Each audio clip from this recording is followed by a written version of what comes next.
I see a light inside of you, so let it shine. It's time to spread your wings and fly. Reach for the sky. Get up, don't let nothing hold you. Get up right now, right now. Get up, don't let nobody tell you that you can't. There is readiness inside of you. You're the one that the world is waiting for. Every step you take, we go again. 'Cause we believe in you. Say one day you go make a one day, one day, one day.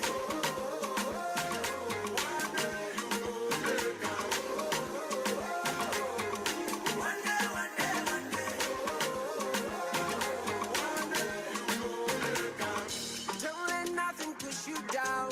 Stand with the bow. Yes, we believe in you. Don't you give up on yourself till the world knows who you are. Keep on shining. Get up, don't let nothing hold you. Get up right now, right now. Get up, don't let nobody tell you that you can't. There is greatness inside of you. You're the one that the world is waiting for. Every step you take, we go there, 'cause we believe in you. Say one day you go make a one day, one day, one day.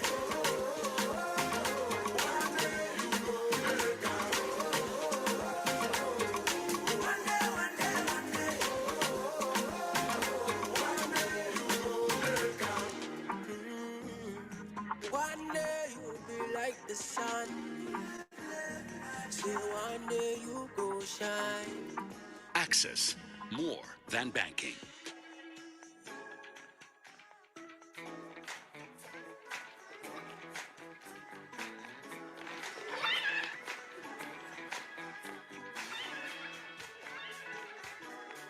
I'm tired of trying. I need help. I want to try again. I know it's expensive.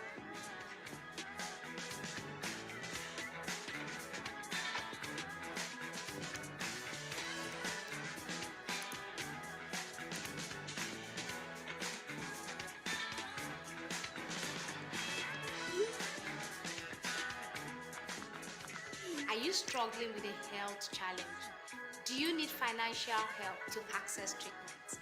If yes, Apply now for MHSS, the Maternal Health Service Support, a discounted loan by the W initiative of Access Bank with low interest rates, no loan fees, flexible repayment plan.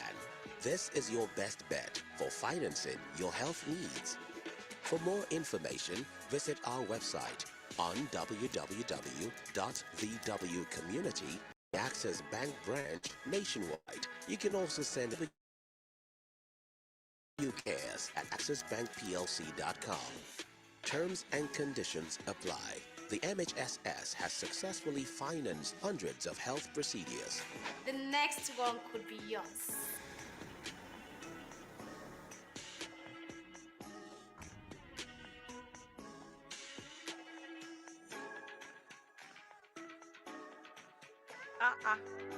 Mama Fauzi at the latest Alaja.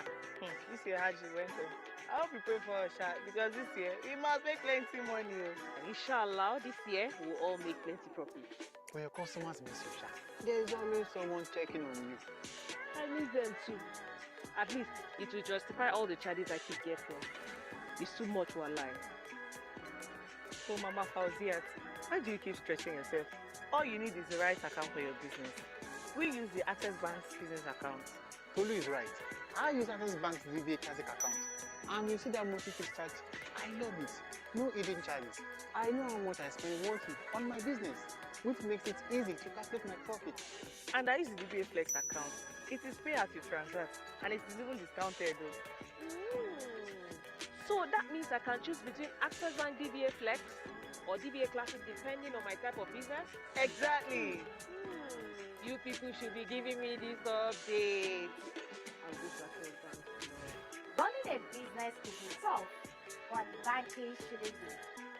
Banks must help with our Access Bank DBA Classic or DBA Flex accounts, depending on your business needs. For more information, visit any of our Access Bank branches or send an email to weloveSMEs@accessbankplc.com. Because at Access Bank, we love SMEs.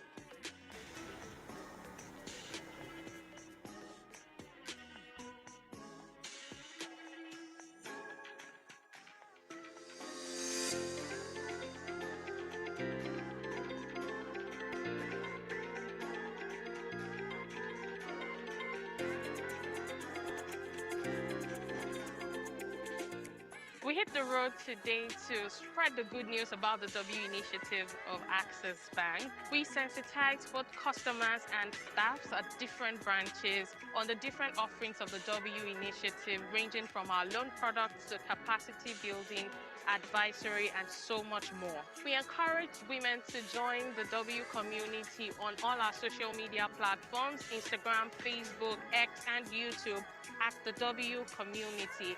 And also, we encourage them to sign up on the newly relaunched W website at www.dwcommunity.com. It is a community of winning women where we inspire, connect, and empower them. We invite you today to join the W community and also bring one woman on board, because together we can do much more. Our goal is to continue to be number one in inspiring, connecting, and empowering women. We encourage you to join this movement. Tell someone, Bring one.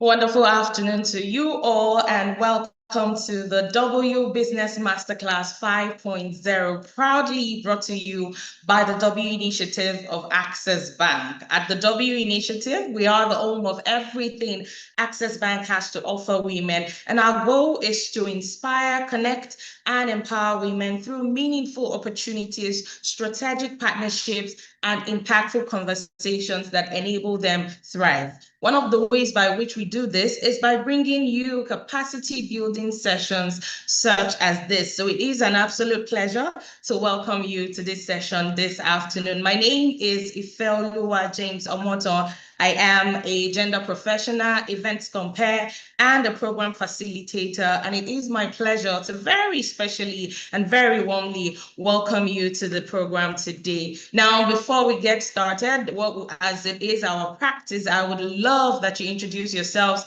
in the chat box. Let us know your names, your business names if possible, and where you are joining us from. It will be lovely to know the people who are in the room with us. Thank you so much. And while you're doing that, please make sure to tell your friends, your colleagues, fellow business owners that we are live and we're going to be discussing a very salient topic important for every business owner. Now, today we have put together an insightful webinar titled Closing the Growth Gap, the Visibility, Finance, and Technology Advantage. Now, the conversation is important because many entrepreneurs have great products and services, yet a lot of them struggle to achieve sustainable growth. Some of them are visible, but they are unable to convert the visibility into revenue. And so today we are going to be diving into what it means to take advantage of visibility, finance, and technology that is available to us. Now, the truth is that sustainable businesses do not just grow by chance. It happens when visibility creates opportunities and financial readiness also, and then you leverage the technology and digital tools that available to you. And so today, I promise that it's going to be a wonderful session with us. And we know that by the end of the session, you're going to go home with practical insights that you can always easily execute in your businesses, and your businesses are going to move from where it is right now to where you want it to be. So once again, welcome and thank you so much for joining us. To officially kickstart the session, I'd like you to welcome with me the unit head of the women banking team at Access Bank. Please put your hands together in the chat box as we welcome Nene Kule Ogunlusi. Good afternoon, Nene, and thank you so much for joining us. Good afternoon, Ife. Thank you for setting the tone for this masterclass. Oh, sorry, it's evening. So good evening, everyone. And welcome to the W Masterclass 5.0. We are happy, delighted, excited to have you join us today.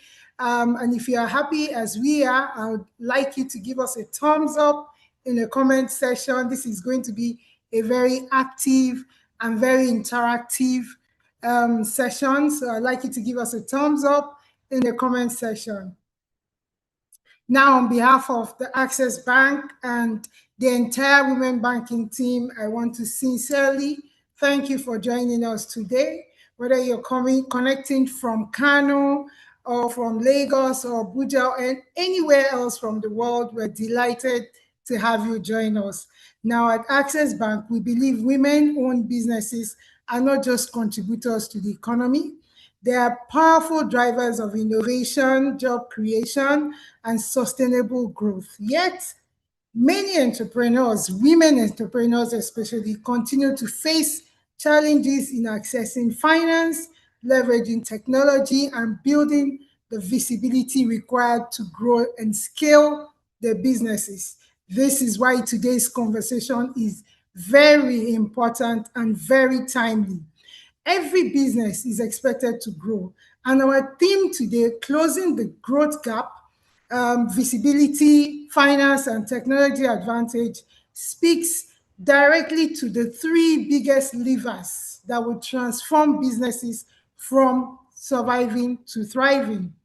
Success today is no longer determined by the sole product you have and your service. It also needs the visibility, how you strategically position yourself and how you're able to access funding, and then how you're able to leverage technology.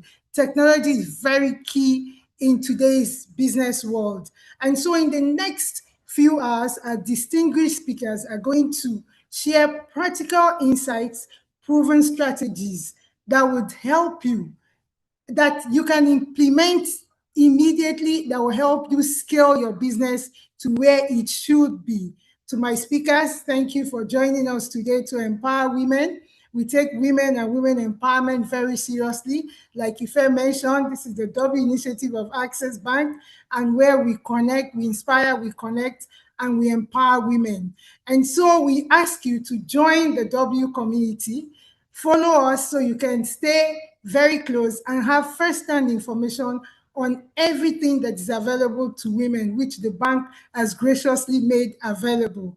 Once again, welcome to our W Masterclass 5.0. Let's get started. I wish us all an insightful, engaging, and transformational session. Thank you. Thank you so much, Nene. That was the head of the women banking team at Access Bank. Thank you for the warm welcome. Now, like she has rightly said, to get first-hand information on everything that we do for women, you need to follow us across our social media platforms, Instagram, Facebook, and X at the W Community. And make sure to click the subscribe button just so that you can get everything that you need to thrive as a business owner. Thank you so much once again, Nene, and thank you so much for everyone who was joined today. Olurunke Fatogun of Latitude Fashion, thank you for joining us. Olivia O of the Remote Income Digital, we see you.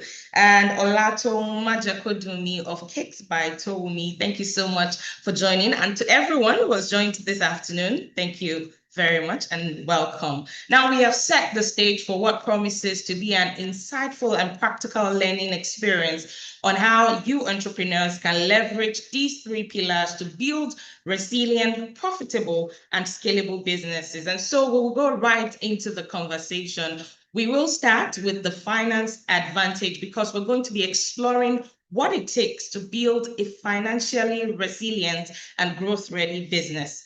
And then we're going to move to the visibility advantage because we need to talk about how entrepreneurs can position their businesses to attract customers, partners, and new opportunities. And finally, we will conclude with the technology advantage, and that is exploring how AI and digital tools can help businesses operate more efficiently, enhance customer experiences, and also scale sustainably.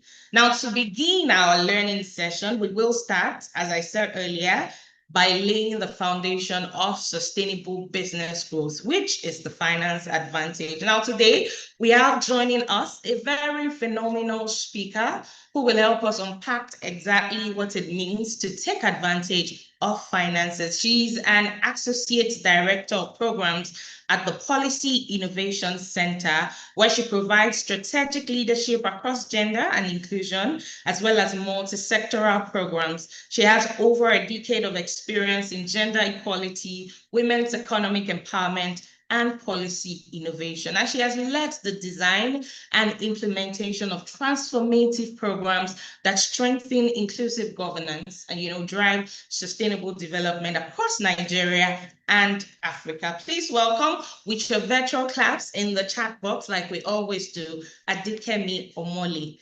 Hi, Kemi. Good afternoon, and thank you so much for joining us. Thank you so much. Thank you so much, Nene. Thank you for the invitation. Thank you for your charge. Thank you, Feolua, as well, for your beautiful moderation. My name is Adekemi Omoli.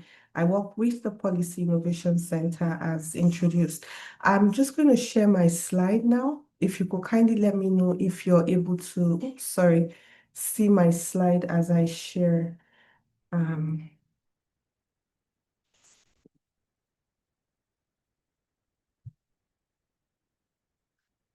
Just give me 1 minute. Okay, I found it now. Please, if you can see my slide, let me know. Yes, we can. It would be nice to have it on slideshow. Great. Yes, we can see your screen now. Fantastic. All right, thank you so much. I love what I'm talking about. Let me first start by saying that because from the work I have seen, I've seen how money, when a woman has money, when she owns her money, when she controls her money, it impacts on her agency, it impacts on her voice. And then she's able to chart her life and make decisions that would impact her positively. And research has also shown that when a woman is winning, the community is winning, the country is winning. So that's why I'm really particular about this topic. And I must start by saying that capital is not enough. So capital is great to have, but there are other things that we must consider. And I'm sure top of our mind, can we just reflect on some people that that had some capital, but maybe didn't still have the kind of result that was expected for the capital that he had. So some things are very important, for us to have successful businesses, for us to ensure that the capital we have, we're able to use it to the best of our ability. The first is visibility. I was recently at a training last month for women, for small businesses, trying to build their capacity around marketing, around financial inclusion, around digital inclusion. And after that training, we just told them, put your items on your social media, put it on WhatsApp, and just like in the 2 trainings I was, because it was in 2 states, just on the spot, one person just tried it, and guess what happened? She got an order. The second person, because she's a pastry maker, and she got an order of 120 pastries, which she had to deliver the next day. So visibility is important. What it does is that it gets you noticed and trusted. But it's very important that you have a good product that you are selling, because it can bring people in, but it's not enough to sustain them if you do not have a good product. Of course, finance is very important. There's this popular slang is like, show me workings. So money helps us to do the workings that we want to do. We have a great idea, well, I'm sure we've had that slang of, I beg, all na talk, give me the real workings. So money helps us walk the talk. Then technology, the world is global right now, and I think everybody here should leverage technology. I would like us to, I would just speak on, it would have been great to be able to engage and see how many of us here leverage technology for the kind of business that we do. But if I'm not getting responses, I will go on. So responses are just really powerful, So, but it would have been great to see, have your feedback on how you've been able to leverage technology to advance your businesses. It would be great to have your responses in the chat box. It'll be great to have your responses. So, and a very popular one now is AI. I'm sure we all use AI for our businesses. And I would just put in more reasons why we need to leverage technology. So, for example, research has shown that, AI has been very supportive of women in doing businesses, particularly in time saving, because a lot of things are now almost like automated. So AI it supports coping efficiently broadly, but they found out that using AI for your business, if you're not intentional, does not lead to business growth. So in whatever technology, business growth is your business scaling and you making more returns, the more ROI, return on your investment for the effort being put in. So we've seen how AI has helped women with time saving, which is very important. Increase in sales or revenue. So this was a study that was done, 34%, access to new market, 25%. And of course, from the access to market, we can see things like because of technology now, the world is a global market. And of course, lower costs, because there are some things that you may have had to outsource, but you don't necessarily have to outsource anymore. Another thing is, but they found that users report increased, so they've used AI for content generation, for better communication and customer responsiveness. But many women entrepreneurs using AI do not really get the most of it, in as much as they save time, great, they do this, great. But when it comes to return on investments, making more money, scaling, for you to be able to scale using AI, you need to use AI for your core business functions, things such as bookkeeping and finance, things such as your operations. So these were some of the things that they found out, in using AI. And it's so important for us so that when we are leveraging technology, we do so strategically so that you are able to make the most of the technology that you have at hand as well. All right. So then, so like what research has shown that if you are using AI, using it for your core function, you are more likely to report almost 2 times more growth compared to the person who did not leverage AI. I think that's fantastic news. And to just bring this into context in terms of our reality in Nigeria, research has shown that about 83% of Nigerian women consider themselves entrepreneur. That is about 4 in 5 women. And a lot of Nigeria is making so much money from female MSMEs. About 72% of Nigeria's medium and small scale enterprises are women-led. That is a lot, and about 23% of women-owned businesses have access to formal MSME credit. So imagine if about 72% of women are medium and small scale enterprises, but only 23% have access to credits. That really speaks to something.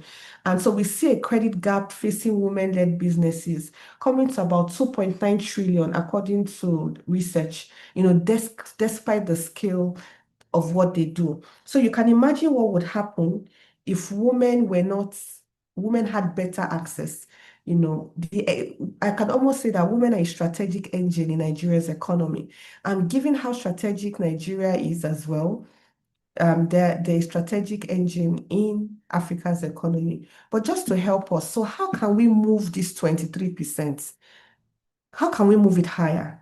How can we make sure that more women have access to credits compared to what it used to be? So, and it's really very simple. It's not as challenging as it seems. So number one thing is that I would like to know how many of us have registered our businesses. I'm just going to try and see if I can engage with you. How many of us here have had our businesses registered? It would be great to just have a feedback. So you need to register your business. Either do you have a CAC registration? Do you have a CAC registration? Do you have tax ID? Or do you have any sector-specific license? Even if it's not ready, or is it in progress? So I would like to see have a feedback. Then number two, I know this is a challenge for a lot of women. How many of us have been able to separate our personal finances from our business finances? Or is it just one business account that we use? So one business that we use for, okay, I'm making all the money that I make now, I'm going to make it, but if there's a need in the family, I will draw from the same account. But also it's very important that we separate our personal accounts from our business accounts. Separate your personal accounts from your business accounts. And even if you're a small business, it might just be that Access Bank have great offerings.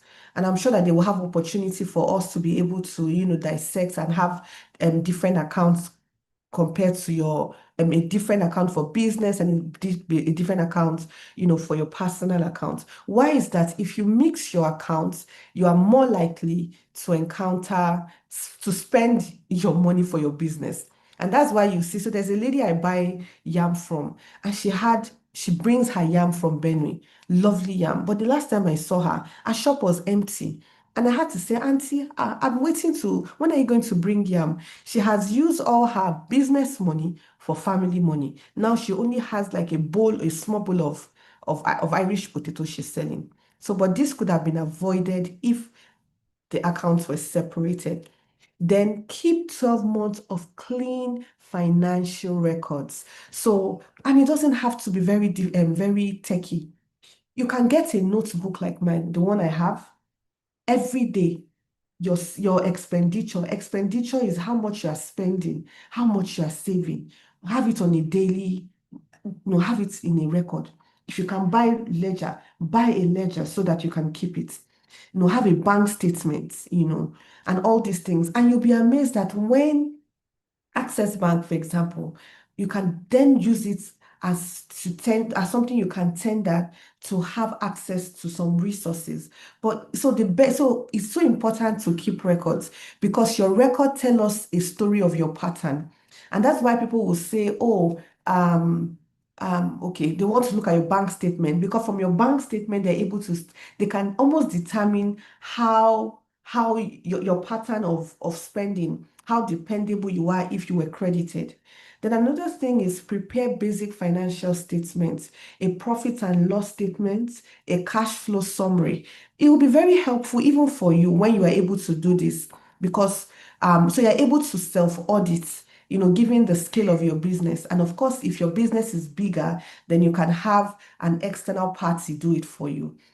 So that means that this can help us move from informal to fundable, because one of the challenges we've seen is that many small businesses are informal, and many informal businesses, because of their structures, are not and are unfundable. So these little things are things you can do that can help you translate your business from a formal business or an informal business to a fundable business, even though it is not fully overly structured, but you can structure it within your context. So this just also speaks to how one person was able to move from a stage to another. So before, sales tract was just done in a notebook. Cash was only mixed with household funds. Even the sales tract in a notebook was not even consistent. There was no so for context, let's put the person's name as Peniel. So Peniel had no CAC registration. She had no operating no CAC. She had been operating for 4 years. She had 2 loan, and what happened was that 2 of her loan applications were declined because she didn't have sufficient documentation. And that's why, if as much as possible, have your money in a bank. You have Access Bank here, because what that does for you is it helps you move your businesses in a way from informal to formal. And oftentimes only formal businesses are the kind of businesses that have access to resources. And so we see what happened when this was done. So Peniel, after 6 months, she ensured that her business was registered, which was apparent from it. She had a CAC registration done. She had a dedicated business account open, and you have Access Bank here, for you. She had a simple digital bookkeeping, for 6 months. And there are different tools. So even if you write it on a book, you can get somebody to help you move it into something digital. You understand? There are different apps. That's why we have AI that can be leveraged. And what this led to was that she was able to qualify for a 2.5 million working capital loan under a bank SME desk. So this just speaks to, this is not theory. If you put this into practice, give it some time, you will get the results. Then there are different types of, just to get to the type of investment. So we have a working capital loan, which can help you. So from your day-to-day cash flow, that will help you with your day-to-day cash flow, such as stock, like your payroll, short gaps between. So this is best used for this. Then we have the term and asset finance, whereby it can help you with equipment for your if you're a hairdresser, for example, if you get this type, you can use it to buy your machines for hair, vehicle, property, and different types. Then of course we have grants. So we have different phases, whereby you have early stage validation. You may have to come up with a proposal. You may have to have a pilot to show that what you have is working, often very competitive. Then of course you have equity and angel investments, higher risk, high growth stages where you need capital and not just loans. So these are some types of entry points to accessing finance. So what I would recommend that we need to build financial discipline and self-governance, because discipline is what turns a lender's maybe, I'll think about it, into I'm going to fund you, and what keeps growth from breaking the business. So even if your business is expanding, if you do not have the right discipline, there's a very high chance that that business will be jeopardized, because, for example, you are making more money, and if you do not know how to separate your family and business money, you can say, hey, I'm making enough money, let's buy a pizza or let's travel here. And then the money that should be put back into the business is being taken out of. So one of the characteristics of financial discipline is that it helps you to track cash flow weekly. So you make sure that you are tracking your cash flow. How have I spent my business money?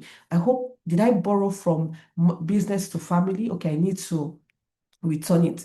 Don't just wait for end of year for you to do your tracking. You'll miss some things out. So it's simply weekly in and out log helps to ensure that you are able to keep abreast of everything happening. Also ensure that you formalize your governance system. Like if possible, have a mentor, have an accountant, have a trusted peer, like have accountability frameworks around you to help you ensure that you are maturing, you are improving your decision-making quality. And what this does is that it signals to funder that you are ready to be funded. Again, a very important financial discipline, is to reinvest deliberately. So as I said, if your business is growing, don't just eat all the money. reinvest it back into business, see how you can use it to scale, how you can use it to buy more goods. But that takes a lot of discipline, and you review your terms before you sign any financial or anything. Make sure you've read through your processes, any requirements, any collateral requirements, any repayments when you want to take a loan, to be sure that what you are signing is what you really are signing and is really what you can afford to let go of. So I want us to reflect. I'm about to end. I want us to reflect in terms of, I want us to think about, and I want our responses. So you can either put A, you can either put B, you can either put C, or you can either put D.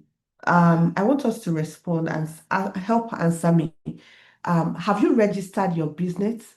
Maybe if you've not, you can say not yet registered or fully informed or fully informal. So if you've not yet registered or if your business is fully informed, you can put A.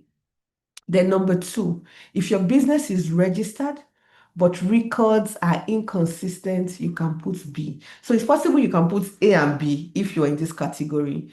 Then number C, I have my records, but my records are clean. I have never applied for finances. So some of you here have records and you have access to apply, but you haven't. Let me tell you a story that I recently experienced. So we were in a training, and a woman asked a question that about 3 years ago, I wanted to make a financial decision as regard my business. I had a land that I could sell, but I also had an opportunity to take a loan from a bank.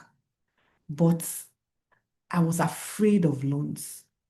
So what I did was I sold and I needed that money. She needed that money within a window period. So she took a loan. So she took a loan from a bank.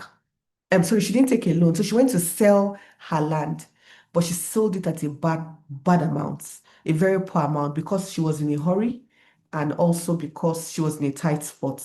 So when we now calculated what she lost from selling the land, land many times appreciates. We saw that if she had taken a loan, she would have still had her land. And even if she wanted to sell it, she would have sold it for way better. So loans are not always bad. So let's have that in mind. So check. Then if it's D, have you applied for financing? Maybe you've applied for a loan, you've applied for a grant, but you got denied. So I will just give us thank you. I can see our comments. Some people are saying B, B, B, B, B. So so many of you have your businesses registered, but your records are inconsistent. Somebody says, oh, her records are clean, but she's never applied for finances. Amazing. Amazing. So what we are going to do is that I want us to move from this. I want us to be able to, if you have clean records and you have a need, please take advantage of opportunities that are available. So yes, so I'm just going to stop here. As I said, our next step will be that you need to open a business account this week if you haven't done so already. So make sure you open a business account. Make sure you open a business account. So if you don't have a business account and you're going to open one with Access Bank, for example, put it in the comment that I'm going to open my business account this week with Access Bank. Because as we said, that is the first step for you, to be able to access loan in the long term. Then number two, start a simple weekly cash flow log. It might just be in a notebook. If app is too hard for you, don't use app. Do it in a notebook. If you have a brother or a neighbor, eventually you can always put them, but just put them in the notebook and keep them well, where water will not touch them, especially if you're living in Lagos. So just keep it well.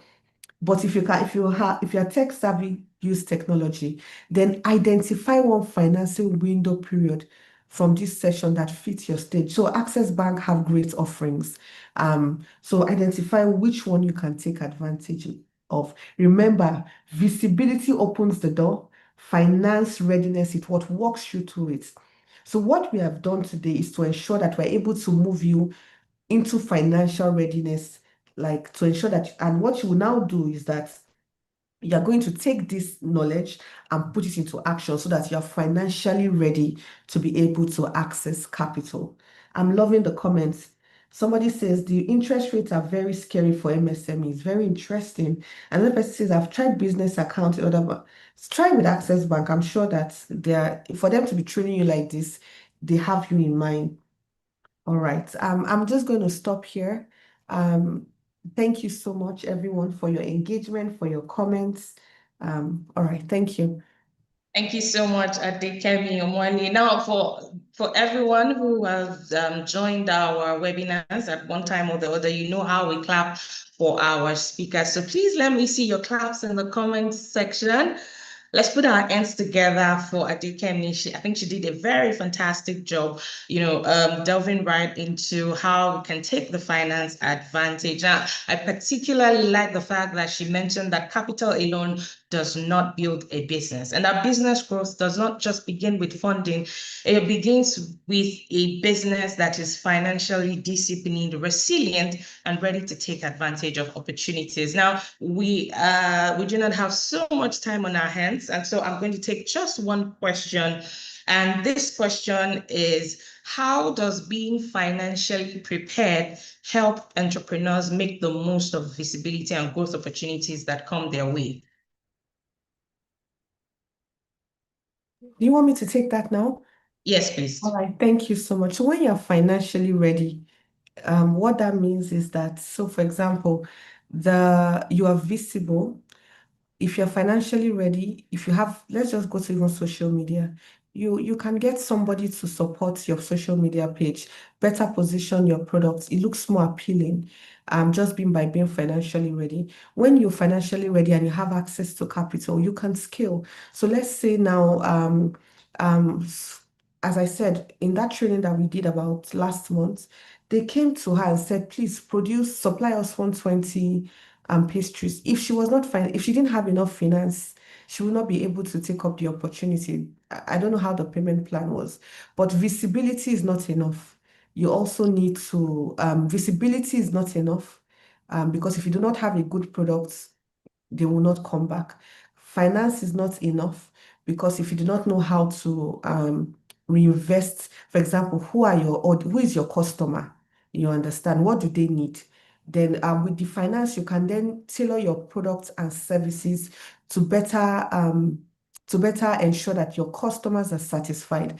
And that way you are going to keep them because customers that are satisfied will keep on coming and they will be the one to tell other people about your products. But again, you would only be able to do that because first you have a good product, you are financially ready to obtain capital in any way, and then you're able to scale and use it to strengthen your business. Great. Thank you so much. Thank you so much. And I really like the fact that you had mentioned something about financial readiness, enabling businesses to seize opportunities. Don't forget to drop your questions in the chat box, just in case you have questions for this section and for the other sections we're going to be taking. And if we have time, we may just take a few more questions. Now, that leads us perfectly into our next session because opportunities do not just appear, right? They begin with being seen by the right people. And so the question is, how do those opportunities come in the first place? Now, a great business that nobody knows will struggle to grow. And customers need to find you, they need to trust you, they need to see the value that you bring before they can be able to say, okay, take my money and give me a product or give me a service. And that is where the visibility becomes a powerful advantage. Now, our next speaker is going to help us explore how entrepreneurs can intentionally build their brand, establish credibility, and position their businesses to attract the right customers and the right opportunities. He is a multi-potentialite and a serial entrepreneur who has founded and scaled profitable business ventures, and he now helps other people to do the same. He is widely recognized for his large digital media presence, focused on leadership, mindset, and personal branding. He advises fintechs, edutech firms, and consumer brands across sub-Saharan Africa. helping businesses strengthen their positioning, building influences, and also to achieve sustainable growth. Ladies and gentlemen, please join me in welcoming with our virtual claps in the comment section again, please, and also congratulating the latest dad in town. Please welcome Olushola Olaleye. Thank you so much. Thank you, Follower. Good Thank you afternoon. so much. Hi, everyone. Pleasure to be here. I wish I were in the room wherever you were to see you face to face. However, if I were to sound a little bit pastoral, it would be to say there's no distance in the spirit. So it means that you could actually gain as much via virtual class as you would a physical class. And so it's a pleasure to be here and an absolute delight. I have a lot to cover within a very short period of time, and I'm hoping that with your cooperation, we're able to do as much as we really need to do. I first and foremost count it such a huge privilege to be here. Thank you so much. Thank you, women, for accepting me. And thank you so much for opening your doors. And most importantly, I hope that you open the doors of your heart, because I think I always have a thing or two to share. And thankfully, based off track record, people always tend to get impacted whenever I have the opportunity to speak. And so we'll have a whole lot to cover. So we have to get right into it as quickly as possible. And so when Access Bank called and said they wanted me to speak at this masterclass, I wanted to know exactly what the focus of the conversation was going to be. And they said, look, Olushola, just talk to entrepreneurs about the power of visibility. And I go, okay, no problem. I'm going to do just that. And I began to think about what ways to carry the conversation and exactly when to begin. But I think there's no better place to start than to say, nobody cares how great you are if you cannot communicate your competence. If you cannot communicate your competence and your know-how to them, you will forever remain underappreciated. And I think that's extremely important and profound. And so today, I need to say that there are going to be some slides maybe showing up on the screen at some point, but don't focus on the slides. Focus on what I have to say and focus on what you can take from this, because the slides could either tailor my conversation or I could choose to just ditch them in the heat of the moment. But the very first thing I want to do is to ask you a very honest question. And it is, has it ever happened to you that you saw somebody getting applauded for something that you could do better? Or let me reframe the question. How many of you know of a woman running an excellent business that nobody has ever heard of? And on the other hand, how many of you know someone whose business isn't even half as good as that person's business, but every single person keeps talking about her? I'm not here, but if you can, I can't see you, neither can I see what's happening on YouTube at the moment. But if you can relate to exactly what I'm saying, with a show of hands, you could probably show it, or maybe by leaving a comment. So I'll repeat my question. How many of you know someone whose business isn't half as good, but has every single person talking about her? I think I know a couple of people. And then my next question would be, how many of you know someone whose business is freaking good and whose product is extremely awesome, but has nobody talking about them? I'll reframe it in a more relatable way. How many of you have ever maybe purchased a product or maybe a plate of food from a roadside food vendor or from somebody that seems obscure, and you loved it so much and you go, where has this woman been all my life? I'm sure every single person can relate to that one way or another. You just feel like certain people who are doing such great work are not getting as much visibility as they ought. And on the other hand, some people who might not be doing as great seem to be getting all the applause and all the, do I say applaudisses from every single person in the world. Well, the truth is, the world doesn't really care how gifted you are. The world only rewards what you show it. I repeat it. I said the world doesn't really care how great you are. It only rewards what you show it. And so nobody buys a business that they have not met. That's important. Nobody buys a business they have not met. And no matter how great your product is, your product does not walk into the room first you are the first person to walk into the room. And so we are in the 21st century, and the world is fast moving to a point where your excuse of being gifted but hidden will no longer hold sway. People no longer care how gifted you are. They care now more than ever how much of that gifting you show and freely express to them. And so this is a very important point upon which I'd love to build the conversation over the next 20 minutes. It is that being gifted is not enough. Being competent is not enough. How much of your competence are you showing? And are you showing it in such a concerted way that makes it appealing to people? That is very important. Someone once brilliantly said that it is not the victor that history remembers. It is the one who has the journalist on speed dial that is honestly remembered from generation to generation. So what that means is that it is not enough that you are great at your job. It's not enough that you've got a fantastic product. What is very important is that you merge that competence with a given amount or a given quantity or quality of visibility. That's very important. And so that's where I would love to build this conversation from. The urgent need, the importance. Gone are the days where you literally just fold your arms, wait in your house, and expect people to know how gifted and how graced you are. The world doesn't work that way. You have to have a certain degree of proactiveness when it comes to letting people see your awesomeness, because it is only something that is seen that can be rewarded. And obviously, we all love the rewards. Now, the rewards come in different ways, but most importantly, as an entrepreneur, the rewards will come in form of patronage. That's very important. And so, to cut the long story short, when most people hear the word visibility, they treat it as marketing. People think visibility is things like marketing. People think visibility is things like, doing ads or running, posts boosting and so on and so forth. But you see, visibility is deeper than that. Visibility, I would say, is more all-encompassing. When you think about visibility, think about it as trust transfer.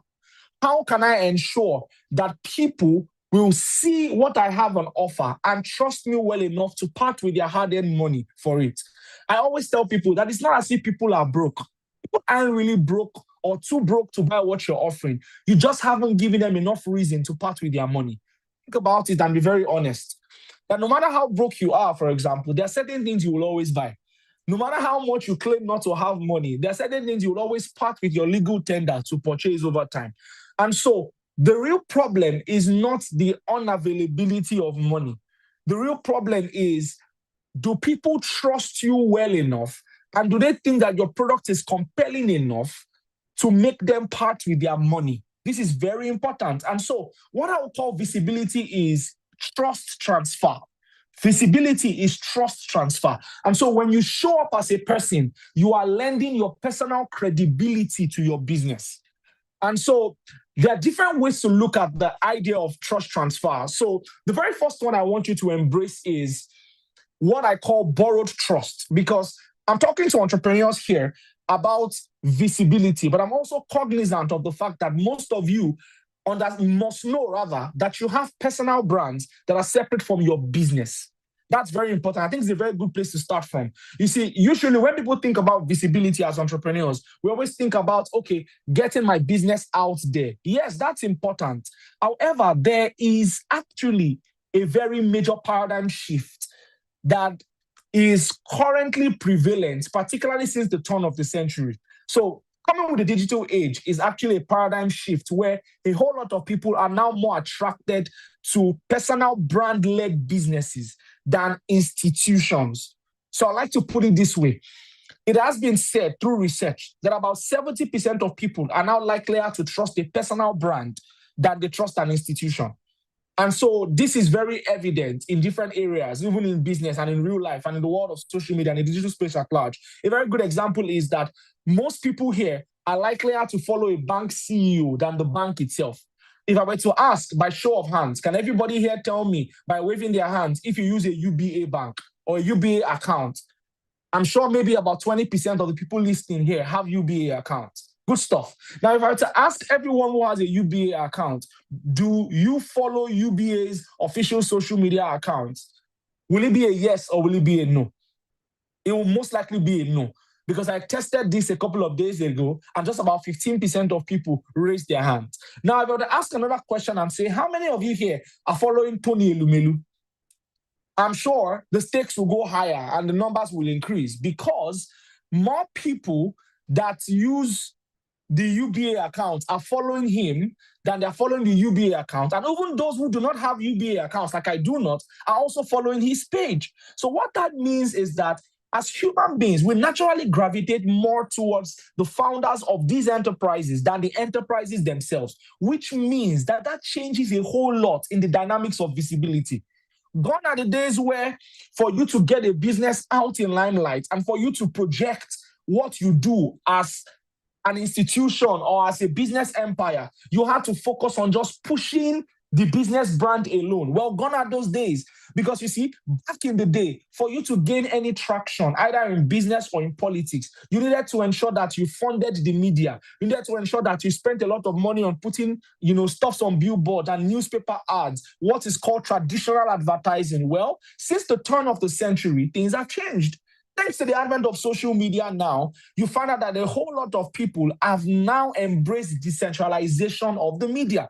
All I'm trying to say is a very simple term to say that visibility is now no longer institution-led, but actually now founder-led. And so things have changed. The dynamics have shifted. And the most important thing, and I think the good news, is that you can take advantage of it, which means that hitherto 2005, if I wanted to get my business out there, what I would have needed to do was to make a whole lot of money and then ensure that I go to a newspaper company or go to a TV station and burn my ad money to make sure I reach more people. Well, thanks to the decentralized media that you call social media, the entire world is at the tip of your fingers and at your beck and call. So which means that the vehicle to get your business out there is now free and has now been democratized. This should mean something. This means you now have an advantage that no other person had before. You now have an advantage that the founder of St. Louis Sugar did not have. You now have an advantage that the founder of Alabukun did not have. You now have an advantage that your great-grandparents never had. But the question will not be if you had the advantage or not. It is, what are you doing with that advantage? And so the good news is, as an entrepreneur, there's something you can do. Before your business is standing on both feet, there's something you can do to project the beautiful work you are doing behind the scenes. This is very important. Very, very, very, very, very important. I can give you examples upon examples. If I were to use Hilda Bassi as an example, before her Guinness World Record cookathon, she was simply somebody who was maybe not so much known, but was a hardworking chef, running a business in Lagos. But what happened? The record itself was one event, right? However, that event ended up projecting her to the world. It helped her build a personal brand, and then she built the personal brand continuously, right? Thanks to consistency and relatability. Now, what ended up happening was that personal brand began to build solid and lasting business equity for her.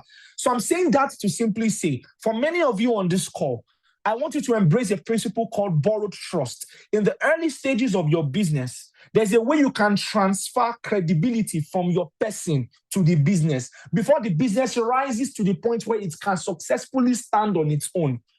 This is very important. So for so many entrepreneurs complain that they are not selling or the business is not selling. Well, the reason the business is not selling is not just because the business is not selling, it's because you as an individual are not selling. And until you have learned to see your personal brand as a separate identity from the business, which the business can benefit from, you will not amount to so much in business right now. That's the truth, because you're not the only person selling what you are selling. And so how do you build trust? Because people only buy based off credibility. And so the principle of borrowed trust means that early in business, a founder's face means business credibility. And so until the business is big enough to stand on its own reputation, you are going to, through your reputation, push your business.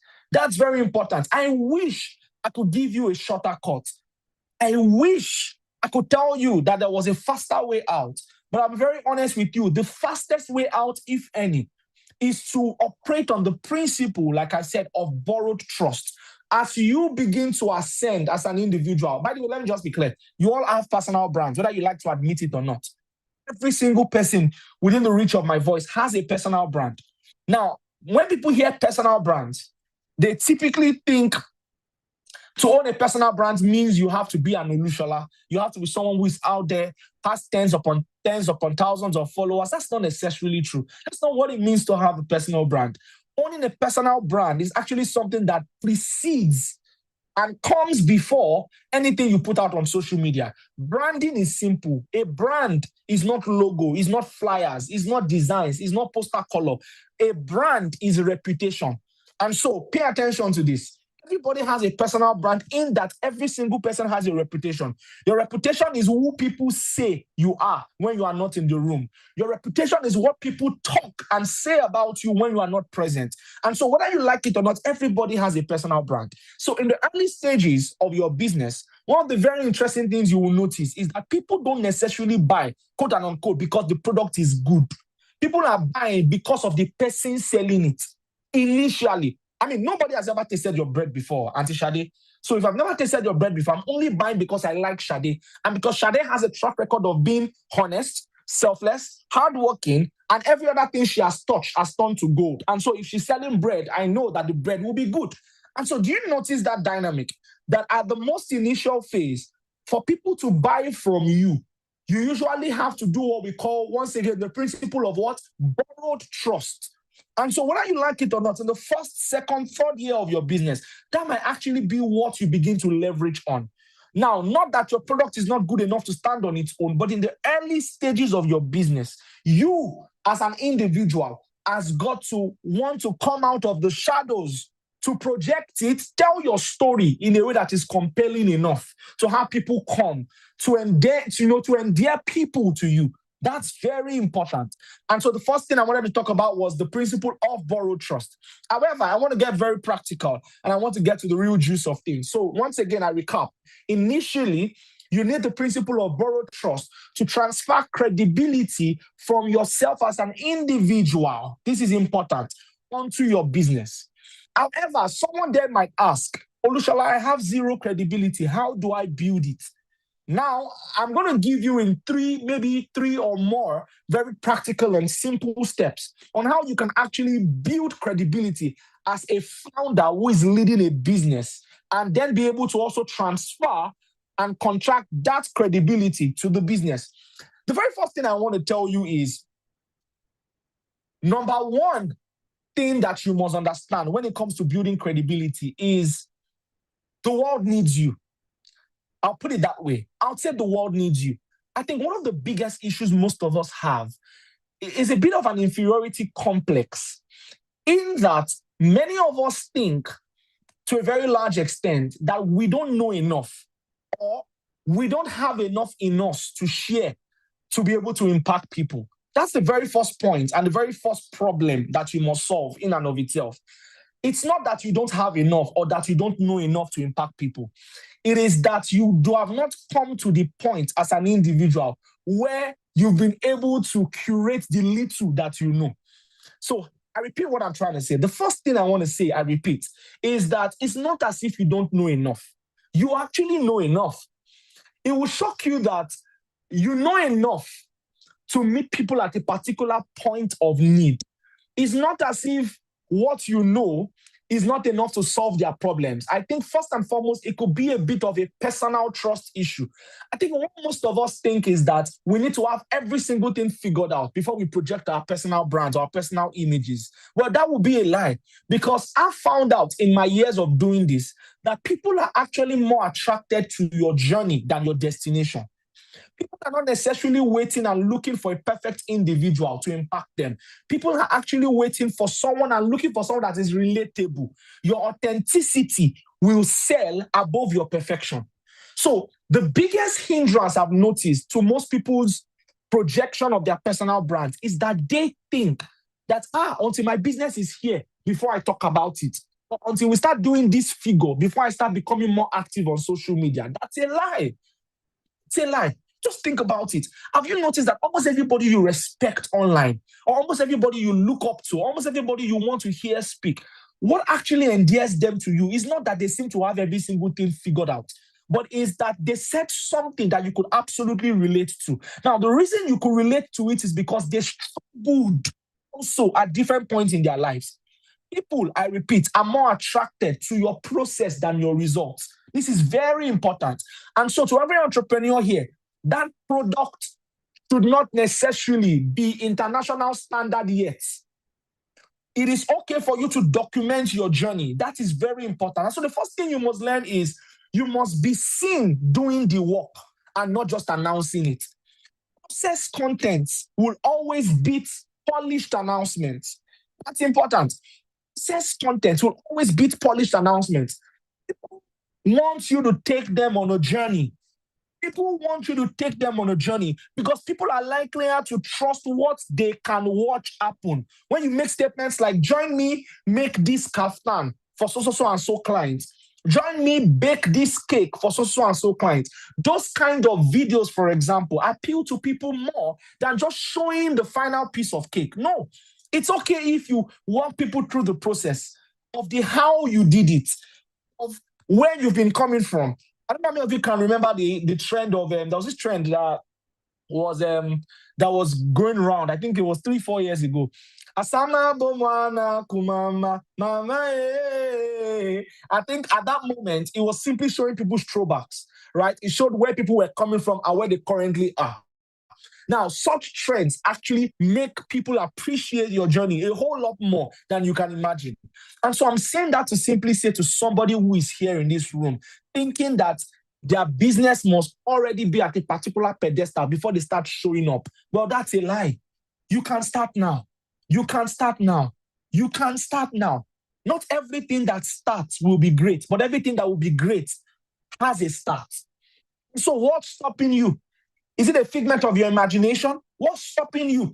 Is it you thinking that everybody is going to get put off because your shop does not look well put together? That's a lie. Start from where you are and start showing yourself doing the work and not just announcing it. That's important. Now, number 2 thing I want you to do is that you must always learn to show your reasoning. Show your reasoning. It's tied to the first one, but it's a little bit unique.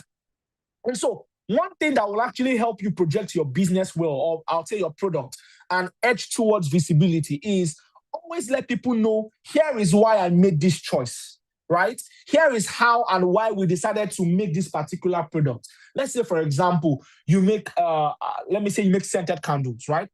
Instead of just appearing to people and saying, hey, we made this scented candle, how about you take them on the behind the scenes and let them understand the reasoning behind the final work? How about you let them understand the why? Because people actually buy the why. We all buy the why. We buy the why. I want to know why you did it. And so when you explain the why, you could even say stuff like, okay, this is the journey of how I started, right? I walked into a particular store, it was smelling a particular type of oil, and I knew this particular scent could combat the bad odor, and that was how we got here.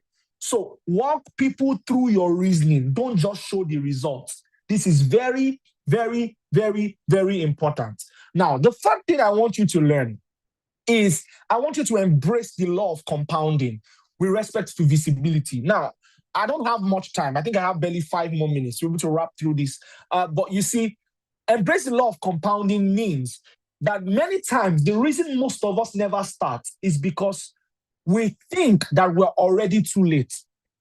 And we think that we will never get to a particular point and it's already too late to catch up to people. Now, here's exactly what that means. You see, I've heard people make statements like, it's already too late for me to go back to school. I'm 40. By the time I'll be done in school, I'll already be 45. Well, the thing is, if you don't go to school at 40, you will one day be 45 and still have no education. And so one thing I've also noticed with many entrepreneurs is that a vast majority of us feel like, I should have started posting since, or I'm already a little bit too late to the action, and that's why I'm not going to post. Well, the funny thing is, that's the greatest disservice you could be making to yourself. It's 2 problems. The first one is that you think that everybody has left you behind. That's number 1. Now, the second one is you now begin to look for shortcuts. Sometimes for some of us, the biggest shortcut we look for is actually to go and activate new influencers to help us push our biggest ideas. Now, I'm not saying influencers don't get the job done. To use influencers are good. Other nano, micro, macro influencers, amazing. Use them if you can afford them. However, how about you begin to, on the sidelines, build your own personal brand or the business's image to a point where it can also influence for its own ideas and push its own product someday. And so, if I were to help you abolish the problem of starting and staying consistent, I think I've already given you the keys to visibility. It's not that many of you don't have great ideas. It's that these ideas only sit in your notepads. Ideas are only magnificent in the mind. They don't change the world in your mind. Ideas that are unexecuted will never transform anybody. And so what I would say is start from where you are. Like the popular adage goes, and the popular aphorism, it says that the best time to plant a tree was 20 years ago, but the next best time is now. And so how about you just start? Put that page. I know you already have the page, but beyond having the page, it's time to create a workflow and a system that keeps you consistent. But before you do so, you must embrace what I call the law of compounding. The law of compounding states that every single thing that is magnificent that you celebrate and that the world adores never happened overnight. It happened over time. Which means that the 1 million followers you see some people's business pages have, they did not start at 1 million followers. All you are seeing is the final result and not the process. Stay in your own process, stay in your own journey, and one day other people will also admire your own results. I wish I can drum this home time and again. And so when you can deal with this problem in your mind, you are already on your way towards sustained visibility. So like I said, you have to start. You have to start. Let me be honest with you. Sometimes you start without having a plan, and that's okay. I think one of the biggest hindrances to many of us stepping out and starting stuff is that we want the idea to cook. You always want it to cook so fast. You always want it, you want the idea to be so mad. You want to be able to make crazy announcements. One of the biggest things that kills some of us is that we want to wait for all the cameras to align, for all the scripts to be there. We want to make our ad, Jim. No. Pick up your phone. You have a camera. You have a smartphone, the one with which you're streaming this particular conversation. How about you pick up the pieces from there and you start? How about you just put on your selfie camera and say, hi, my name is blah, blah, blah, blah, blah. I sell this. Let me give you a sneak peek into how I began this venture. Or how about you just start with a very simple hook of, today was crazy. I spent 7 hours baking only for the clients to say, and you put the person on a cliffhanger. Something as simple as that. Just attract people. That's very important. Now, the second thing you must do is respect your process by appreciating the little wins. Everything I'm telling you, I'm deliberately speaking extemporaneously, which means fully unprepared to a large extent, because I want to make sure that every single thing I'm saying flows from my heart to your heart. You see, when I mean appreciate your small wins, here's exactly what I'm trying to say. I've seen some people abandon content creation and their quest for visibility in their business because they had just 20 views. I've seen some people stop and say, Olushola, you don't understand. After everything that I did on that video, I had only 1,000 views. And I'll smile. I'll say, hey, imagine a room of 1,000 people. Just imagine a room of 1,000 people. How incredible would that be? Imagine you had 1,000 people that you could convey your ideas to. Imagine you had 1,000 people that you could tell something to. So here's what I'm trying to say. Initially, don't look at the views. Just stay consistent. Keep chopping and changing. You can give yourself maybe a three month reassessment project plan where you say, okay, for the next 3 months, I'm going to start creating these types of content. Then after creating these types of content, we reassess after 3 months. So now see if we need to pivot or if we need to chop and change a couple of things. But my point is, don't judge yourself too quickly. Don't judge yourself too quickly. Don't judge yourself too quickly. Now, the next thing I'm going to tell you as I begin to wrap up, I don't know how many more minutes I have, but it's a bit of a rush from my end. And so maybe someone could let me know how many more minutes I have. Thank you very much. I appreciate. And so, like I said, don't focus on the numbers initially. Always try to focus on your own process. This is very important. Now, the next thing I'm going to tell you that I think will make the work a lot simpler and much better as you embrace the law of compounding is to have a system. Have a system. And so when you've tried your hands around a couple of things, don't stop there. Build a system, because it's a system that ensures that the process can be repeatable. So one of the biggest issues I've noticed with people is that we always wait for us to feel like creating before we create. We always wait for us to have the fresh burst of energy or the fresh burst of ideas before we choose to show up. I don't know if you've ever heard, but some people wake up and say, oh, today I feel like making video. And then they make a video and then they post the video gets acceptance, and then nobody sees them again. Now, whether you like it or not, that could be your greatest undoing. It could be your greatest undoing in the sense that you always wait to feel like it before you do it. You see, many of you still see content creation as a hobby. It can't be a hobby at this stage. It has to be work. Hobby is what you do when you have time. Work is what you find time to do. You have to create the time to do it. You have to. Now, I'm going to answer a question that will then come up and say, Olushola, I don't always feel like it. Well, hey, we don't always feel like going to work, but you go to work either ways. So one of the best ways you can put yourself up to a point where you feel like it is to leverage your peak seasons. There will be moments where you feel like it more than others. Those moments where you feel like it more than others, where you have what we call a creative high, make sure you try to create as many things as possible that you can then space over a given period of time. Those things will help you stay consistent. I will be speaking to you today if I only posted once in 3 weeks. Because let me tell you something. The algorithm, the work, the future, the universe, like people call it, always has a way of rewarding consistency. I'll give you an example. Don't lie to me. Don't lie. But has it ever happened to you that you wanted to buy a product that you saw an ad of, and then you clicked on the page to check it? Automatically, when you click on the page, all of us always look for credibility because you never bought from there before. And then don't lie to me. But imagine you click on the next post after the ad that attracted you, and you saw that the last time they posted was 2024. We used to buy. So the first thing I have to say is always look inwards. Always ask yourself and put yourself in the shoes of your clients. If I were me, will I buy from me? If I were me, will I buy from me? And so there are little things that help you build trust, or few things help you build trust, like consistency. Always showing up, always putting up something. Because what that does is that it lets people know this person, number one, it conveys seriousness. And number two, when you're serious about your business, then people can trust you.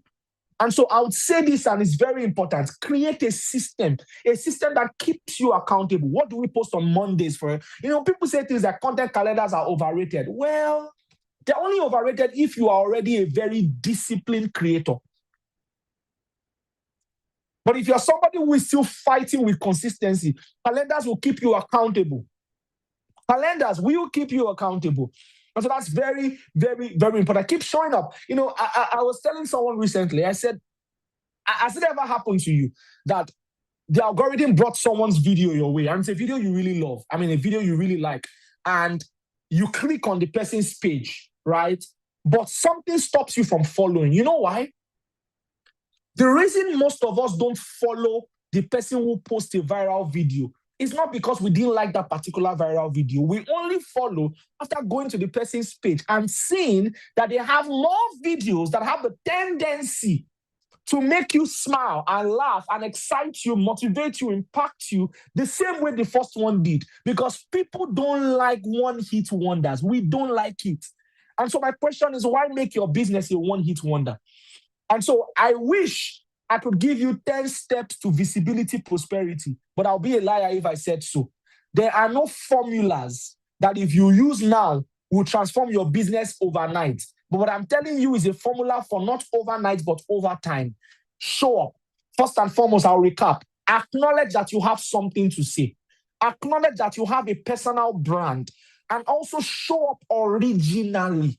Show up, or you don't need to put yourself in a car that is borrowed to show up as a creator or to show up as an entrepreneur. It could be from where you are, from your shop. Find a decent space. Make sure it is neat, not fancy or flashy. Make sure your processes are simple. Just embrace a very nice story. Share your journey. It could be that the client came today and the client said something upsetting to you. How about you turn that into a story that could lead to a teachable moment to somebody? So don't just post your product every single time like you are posting to dummies. Sometimes educate your audience. Sometimes entertain them.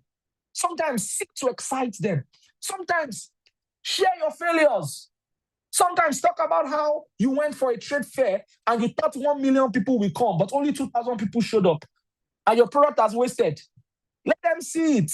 Let them see the behind the scenes. I'm not saying that you should share your wounds, every single wound. I'm simply saying be relatable enough for people to connect with you. This must be the backbone of the visibility you are trying to have. Not that you wait till you have everything figured out. Start now. Tell us why you started the business. Tell us the struggles you're currently facing. But most importantly, make sure that behind the scenes, you are fine-tuning your product. I'm going to wrap up with this. This is the final thing I'm going to say. You see, sorry, I'd love to know how long I have. How many more minutes do I have? Just tell me. Or my time is up. Tell me. Time is up. Time is up. Interesting. Yeah. No wonder you showed up. I was asking how many minutes I had. I didn't see any chats. I really apologize. You know what? I think I'll stop here. I had a whole lot more to say, but I think I'll stop here. And I'll take questions and maybe build up from there. How about that? Yes. Thank you so much. Let's put our hands together again for Olushola. I think he tried as much as possible to, feed us with a lot within the short time frame that he had. Thank you so much for opening our eyes. You've shown us that visibility is far more than just being seen. It's about building trust. And especially, I love the borrowed trust concept that you highlighted for us. And importantly, that the credibility of the business is as good as the credibility of the business owner. Thank you so much. And so we'll take, very briefly, we'll take 2 questions. I think one here says, beyond social media, what practical and cost-effective strategies can businesses use to increase visibility and attract the right customer? And I'd like you to speak to that. Thank you very much. I that's a very brilliant question. Very simple. Do great work. Do great work. Do great work. You see, word of mouth remains the most powerful and the most effective vehicle for sustained profitability in business. You see, beyond your ads, right? Do such great work to the point where your current consumers will help you create a chain reaction and propel you towards the hearts of other people. You see, when people have a great experience, they tend to talk about it. People are more influential than you think. You see, the average marketing coach will tell you that, I'll give you an example. They'll always tell you typically that you should look at a customer avatar to determine your target market. You hear things like, who's your target market? I'm giving an example. Let's say you sell luxury real estate. You begin to hear things like, oh, my target market is somebody earning up to 500 million naira a year, blah, blah, blah, blah, blah, blah, blah. And those things sound cute on paper. But however, I want to give you a very important secret that I think might transform your business. When you're thinking about a target market, think beyond just the person who is paying. There's always a buyer, there's always a user, and there's always an influencer. 3 major dynamics. I'll give an example. A couple of years ago, when I was proposing to my wife, I wanted to buy her a ring. But it would interest you that I did not know where to buy a ring from. So guess what? I had to go to our friends to ask them. Now, I'm the buyer. My wife is the user. Her friends are the influencers. Now, can I shock you? I'm the buyer. Does it mean that because I'm the buyer, I will automatically buy from you? Who drew my attention to you? Was it not the influencers? The same thing happened sometime last year. I remember vividly. I was talking to my driver and I go, hey, could you please help me? This is an example. Could you please let me know if there's a property in and around Bagada area? And then guess what happened? 2 weeks after, he came to me and said, oh, boss, there's a particular property going for so and so amount. He said, the caretaker lives on my street. Now, here's the funny thing, or the agent lives on my street. Here's the funny thing. Imagine the agent had been despising my driver, thinking that my driver did not have the financial means to buy that property. Would I have known about the property? Absolutely not. And so here's what I'm trying to say.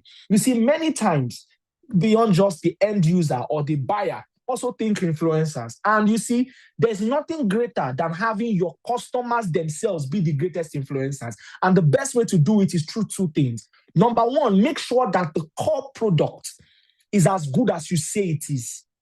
Mostly under promise and over deliver. But secondly, I think bigger than the quality of the core product itself is the service that pushes the product. What's the quality of the service? People never forget how you treat them. They can forget how much you gave them or what you said, but they will never forget how you treat them. And so my point is, it could just be pomo you are selling, ma. But that pomo you are selling is not about the pomo. There could be 10 people on the same line in Idioro selling the same thing you are selling. But guess what? There's always one person who sells more than the rest. And it's never really about the standout product. It's actually more about the way the service was delivered. And so ask yourself, are you really customer obsessed enough to deliver great quality? Some of you sell products in millions every single month to specific customers. December comes, you cannot send hamper to the customer. Difference. See, you need to embrace a given level of humility to understand that everybody in my industry wants my customer. These are facts. You know, sometime last year, I went on a family vacation that cost quite a lot of millions, and we processed it through a travel agency. And the travel agency, I just closed the deal sometime last year. And immediately after the deal, my birthday came. And I was just telling my wife, I will spend plenty of money with these people. Who, guess what happens? My birthday comes, we get a knock on the door. These guys delivered a birthday cake to me. That touched me and warmed my heart. Now, the next time another competitor wants to get me, I say, hey, I'm in love with these guys, not because they gave me heavy discount, but because they showed that they cared. The average Igbo man in Tejo Show and Alaba understands this trick more than many of us. You will come to an Igbo man's shop, he will lock you down with Maltina. If you had no desire to buy from there before, you will feel bad if you leave there without buying. And so my question is, how are you delivering that core product? What's the service attached to it? What are the tangibles and the non-tangibles? The tangibles being, what's your environment like? Does it speak excellence? Does it ooze class? Does it ooze credibility? Second of all, most importantly, the non-tangibles. How polite are you? Make them feel like they're the best things in sliced bread. Make them feel like they're the only thing in the world. This is very important. Customer obsession, like Warren Buffett will say, is the principal thing that every SME must embrace to ensure that this is how to build a personal brand and a business brand outside of social media.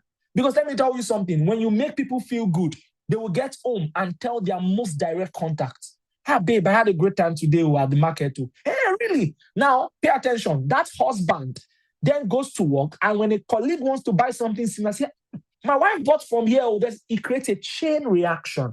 Chain reaction. See, this is important. The last thing I'll say on this question is this. The world focuses most times on trying to get new customers.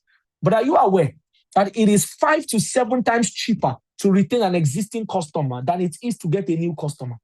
That customer that you have gotten, if possible, lick their hands in such a way that they keep on getting you more automatically. And before you know it, you will even have a business that you might not run ads for in an entire year, and the business is staying afloat. I wish I had more time. I like to teach, but I want to respect Access Bank's time. So I hope this helps. Very wonderful you did. Thank you so much. Very, very, very spot on. Thank you so much. I think the last question I'm going to take, and this sounds a little bit personal, but I think that our audience will learn greatly from it. What are the biggest challenges you faced while growing your business, and how did you overcome them? Very briefly. Okay, thank you very much. So sorry. In 10 seconds, I want to say one thing to add to the last question. I want to beg of you, you can leverage cost-effective strategies like partnerships and collaborations with already existing brands, leveraging on the clouds they've built, on the credibility they've built. A very simple example. You start selling ties. You have a tie business or a scarf business. Walk up to a brand that sells suits or overalls for women already and try to pitch a deal with them. Maybe give them something at a discounted rate, or ask them that you can promote their work on your page in a combined sale for Valentine or for Women's Day or Mother's Day or something. I hope this helps. I have to move on. So the second question is, what are the biggest challenges I faced in business and how was I able to navigate them, right, Ife? Did I get your question correctly? Biggest challenge that's in the business. question. So I would say that's a very personal question. And I think to respond to that, there are quite a number of challenges that I faced. I don't know which one I would say is the biggest, but here's how I'll respond. The biggest blessing I have in business are people, and the biggest problems are people. I'll put it that way.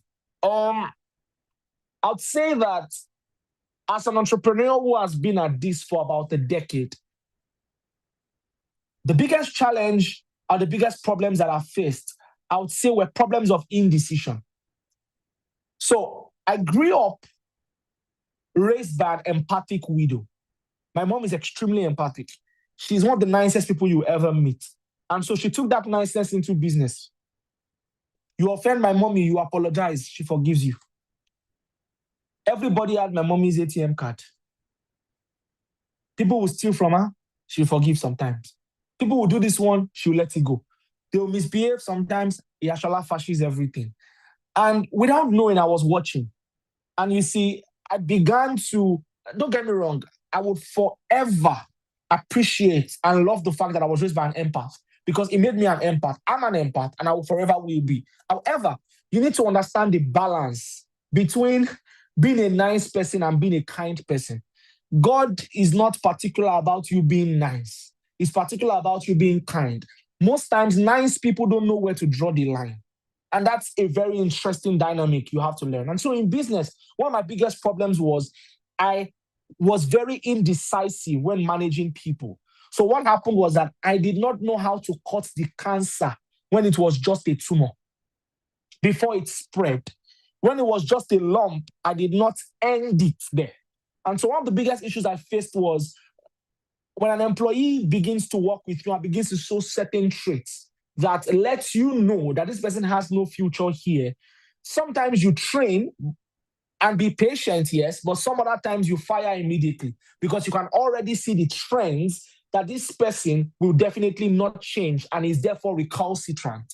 And so it's very important. I would say my biggest challenge in business was not getting to the point of decisiveness early enough. I'll put it that way. You see, a bad hire can cost you more than you can ever imagine. And so the best thing to do is acknowledge your mistake early enough and say, hey, this person has no business here. I made a mistake. And therefore, I must rectify it by cutting it off in its infancy before it grows into an adult that nobody can tame. And so I think I'll stop here. That's one of the biggest challenges I faced in business. But thankfully, I'm much wiser now. I've learned a whole lot more. I understand thoroughly the dynamics of human relations and human resources and managing people and characters. But I want you to understand something. It's the business over anybody, including yourself. I repeat, it's the business over anybody, including yourself. Every single individual must be subject to the business. Their caprices, their whims, their proclivities must be subjected to the business and not the other way around. Nobody in your empire must do as they like. Instead, they must do as the system demands from them, not as convenient, but as demanded. Thank you, Ife. Great. Thank you so much, Olushola. I think it's been a fantastic with you. I want to believe that everyone on this call agrees with me as well. Thank you so much. Please put your hands together in the comment section for Olushola. Thank you for having me. It was a wonderful session. Guys. Thank you once Hope we do this sometime again. Thank Bye. you. Thank you. Yes, very, very soon. We'll do this sometime again. Thank you so much. Now, we have built on talking about financial readiness, on building a financial ready business. And we've also talked about creating visibility that attract customers and opportunities. Now, the next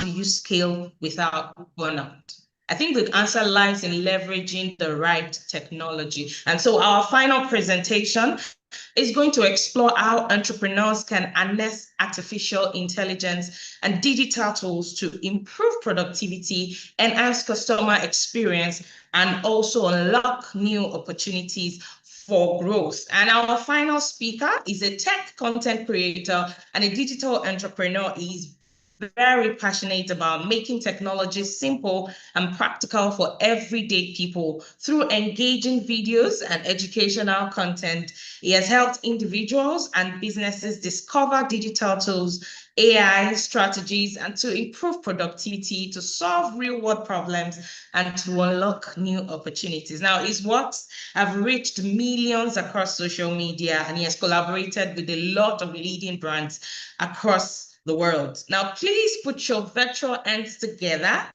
like we always do as we welcome Mr. Danny Kings. Good afternoon, and thank you so much for joining us, Mr. Danny Good Kings. afternoon, Ife. Thank you. Very, very plenty. Let me check YouTube.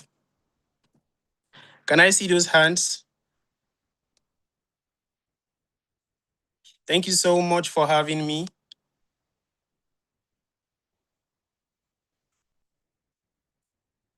Yeah, so let's just ensure, me being a tech guy, I don't just want to start. Let's make sure everything is working perfectly. Yes, let's see those hands.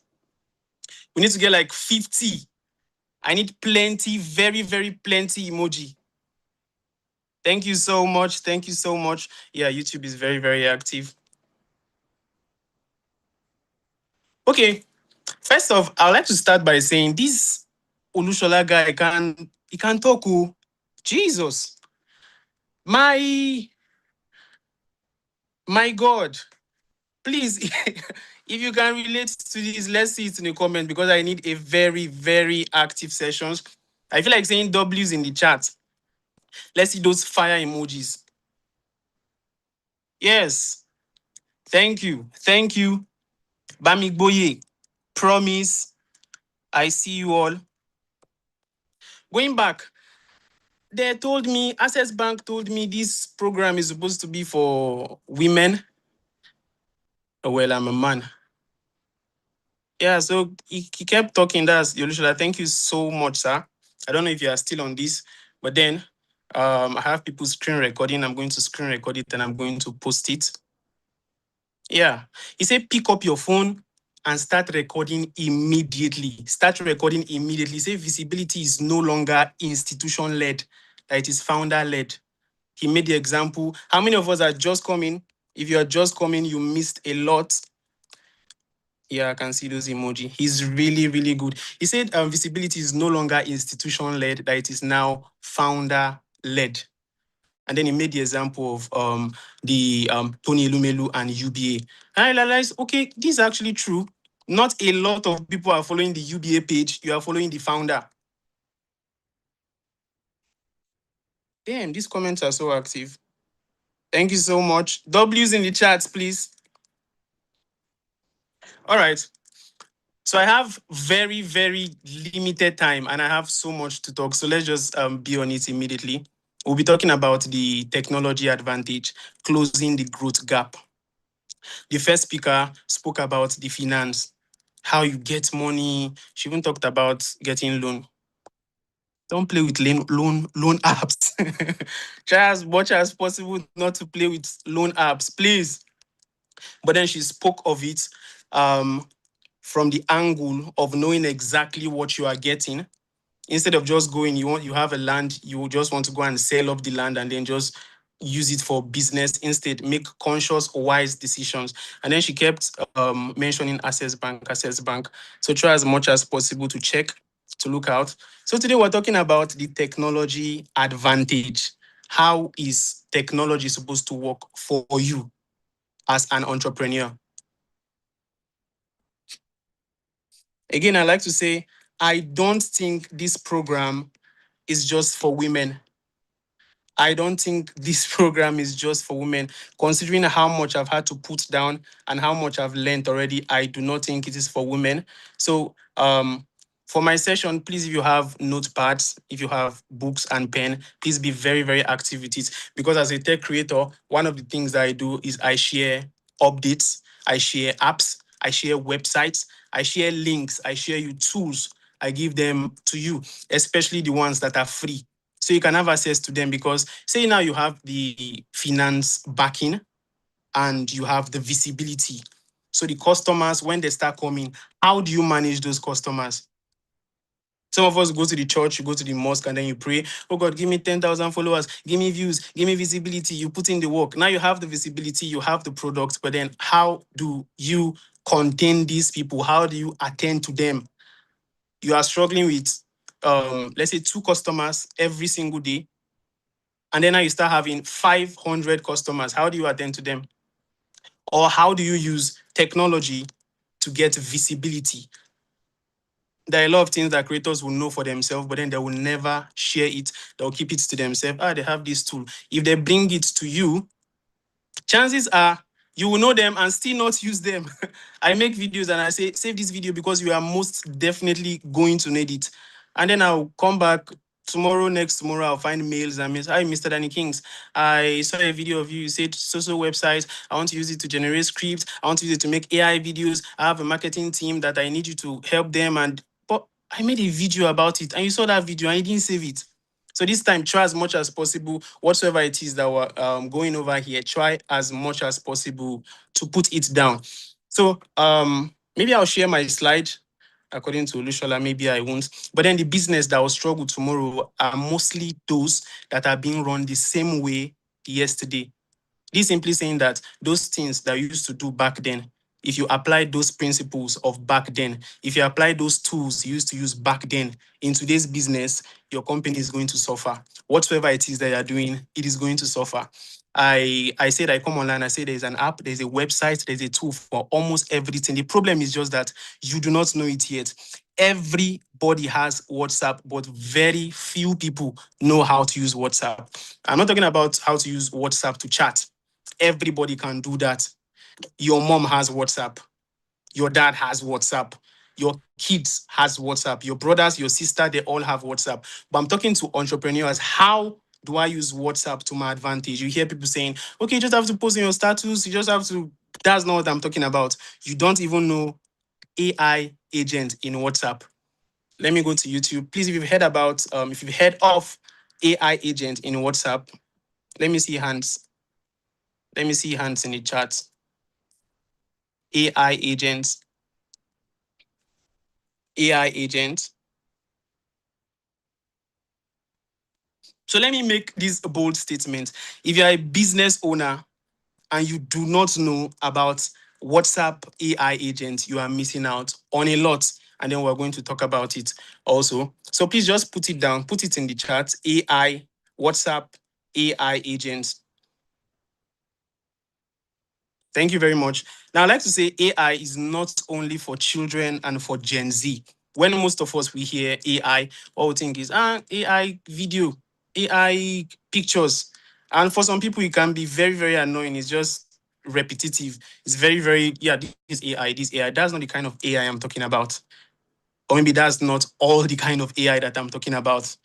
If you are here and you are having problems with AI, you have questions. Okay, I'm seeing AI agent has really been helpful. Thank you very much. I'm using it. If you are using AI agent and you've not told somebody about it, you are part of the problem. Because when I got into the beta testing of AI agents, when I saw it, that was before it was released. I'm like, wait, this thing is going to solve a lot of problem for a lot of people. I don't have to be online to answer people. Do you know what that means? That means I have a physical, I'm having a digital secretary online 24 hours active. So somebody, take for example, I'm selling boxers, and then someone comes to my DM around 11 p.m. because some customers can, 11 p.m. Hi, Mr. Danik. Why am I selling boxers for Christ's sake? Let's say I'm selling microphones, something like this. And someone comes by 11 p.m. Mr. Danny Kings, please, I like to buy a mic. But I'm sleeping. I'm an early sleeper. 9 o'clock, 10 o'clock. I don't crash already. I would have to wait. Sorry, the customer now would have to wait 11, 12, 1, 2, 3, 4, 5, 6, 7, 8, 9.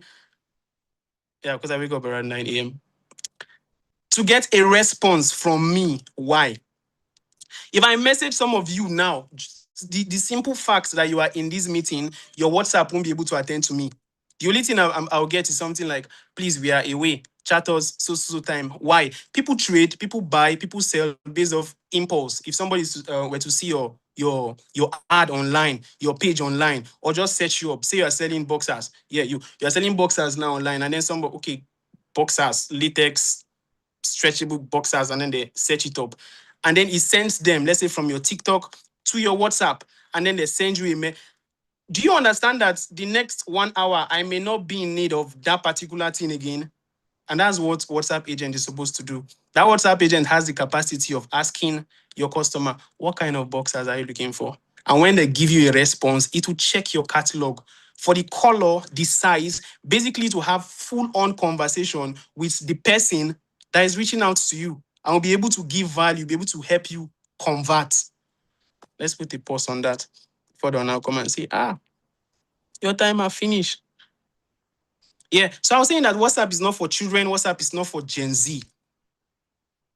WhatsApp is supposed to be a business agent, something you can use to convert customers. And then AI also is not for children. AI is not only for Gen Z. So now you are here, you are a mom, you have 2 children, and maybe you've used some AI tools before, but then you are thinking, how do I use AI for my content? Should I just use it to generate pictures? That's not the kind of AI tools I'm talking about. Although you'll be using that too. So now let's move on. If you can't beat them, join them. Everybody's going on about, we're in this age of AI. AI is taking away. If AI is taking away your job, won't it benefit you more if you try as much as possible to use AI too? And I'm talking to the anti-AI agents because some of you don't just like AI. And the bad thing about it is that statistics have it that we are making use of AI more and more. As a matter of fact, there are some of us today that can't go a day without using plenty of time using AI, without spending plenty of time using AI. So if you can't beat them, join them. Now I have a start here. We started a business. We started a business. That was, sorry, give me a second. We started a business 2 years ago. And we're making around 800,000 naira, around 800,000 naira monthly. I'm not going to go into the details of the business. And someone brought the idea that we could actually use AI on our business pages so that when anybody drops a comment in the comment section, we have AI that is supposed to respond to the person immediately. Imagine you're online, you see something and boom, you go to the comment section and you drop a comment, maybe to make a request, and you are getting a response the next second.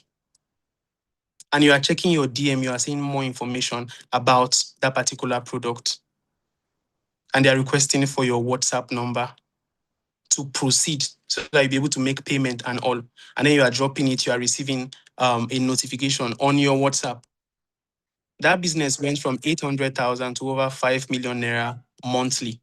We were just turning it. And that was 2 years ago, making use of AI. Think about what AI can do for you today in this age and time. So if you have tools, you can start asking in the comment section, okay, I need tools for this. What app do I need for this? I need the free version. I need the paid version. I'm going to be making lists. We're going to compile it and I'll give it to the host. I'll give it to the coordinators. So maybe they'll make an external link available for anybody that would want that. Now, quick question. And I'd like to see it in the comment. Customers changed. The question is, did your business change too? And I'm talking about small business owners, big business owners. You know how we used to run businesses in those days?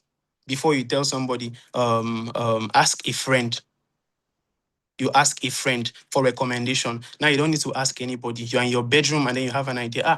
I need this clipper, I need this mic, I need this mic stand, I need this light. The first thing you're doing, you're going to social media, you're going to Google, you're going to search it up. So we don't do that anymore. We don't just ask people again. Before we have work in stores. Now we don't do that. We compare online first. Is it cheaper for me to get it online? Is it more affordable online? Am I going to spend lesser time online? Before now we collect business cards. They tell you, before you have a business, you need to have a business card. You talk to somebody, you open your jacket, you give them card. We don't do that anymore. Now we tell you follow our Instagram page. So how much have your business changed before we wait for office hours? Now we have AI agents that can work 24 hours. I'm seeing some questions in the comments. Just keep them coming. You need AI tools for this, you need AI tool for that. So we'll have it compiled and then we'll make those tools available. Yeah, so now I'll go to how we use AI automation to scale our business. And then the question I'm asking you, how can you use AI and automation to scale your business? How do you use AI and automation to take your business to another level? The first thing, one of the first things you should do is to create a business profile. If I search some of your businesses online, I can't find anything about it. So how do you expect to make sales? You are staying in Ibadan. The only set of people that you have access to sell to are people in Ibadan. So how exactly can your business grow beyond that? If I can't set you up, you are already significantly limited. No internet, no digital footprint. You don't have an Instagram page, or you have, as Olula was saying, an inactive page. How is that supposed to work for you? You don't have TikTok. Even on your TikTok, you have the account. Okay, I'll search it, I'll say, and there's totally nothing. The page is empty.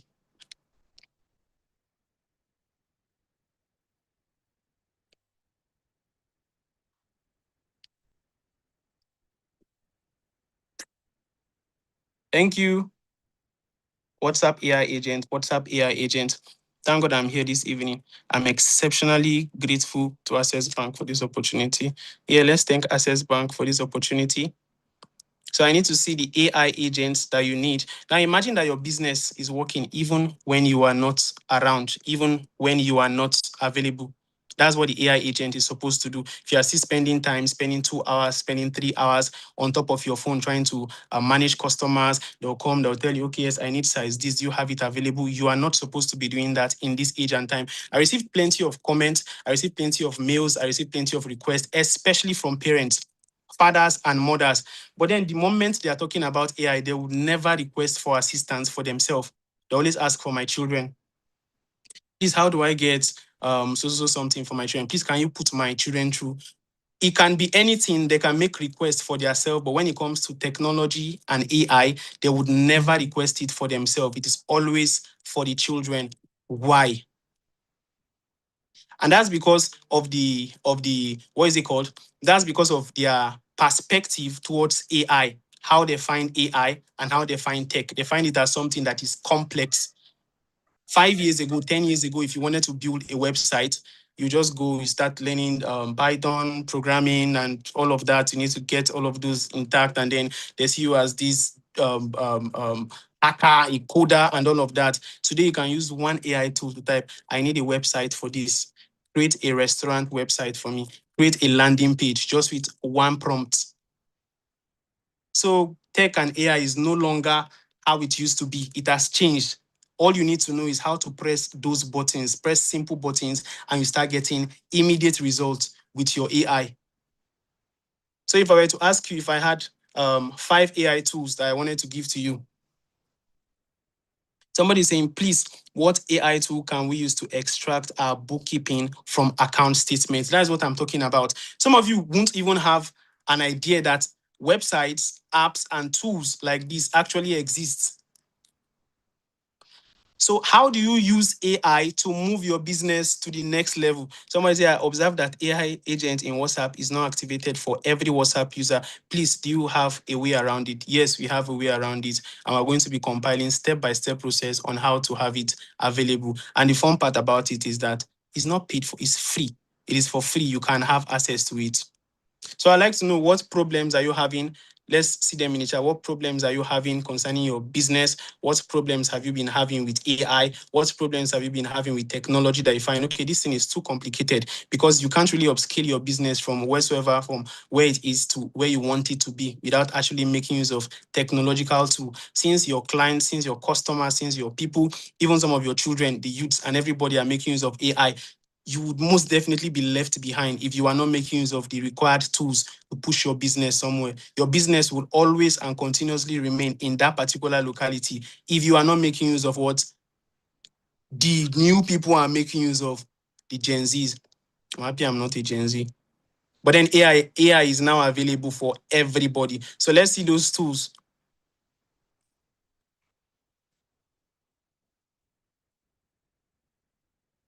More people are making use of AI agents and AI tools. Thank you very much.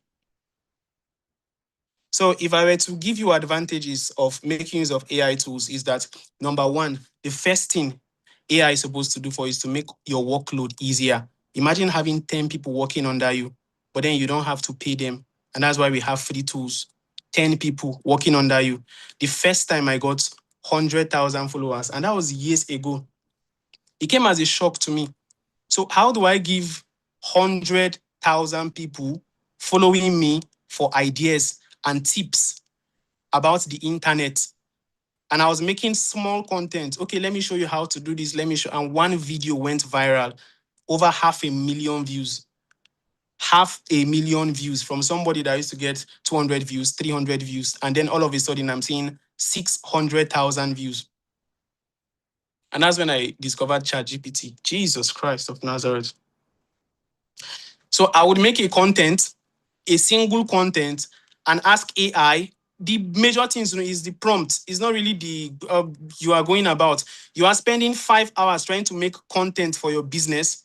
You are scripting, you are using your head. I'm also using my head, but then I'm using the head of AI also. And I'm using that to get 15 content. And I'm batch shooting the 15 content one day. And you're using 1 week to script how many contents? There's no way you'll be able to, there's no way we went from 100,000, 200, 300, 400, 500. We are over 700,000 already. So in my studio, in my office, we don't, no, it's not just about putting work and work and work and work. No, we use tools and tools and tools. So when those tools are able to merge with your level of consistency, that's when you'll be able to get the amount, the kind of results that you are looking for.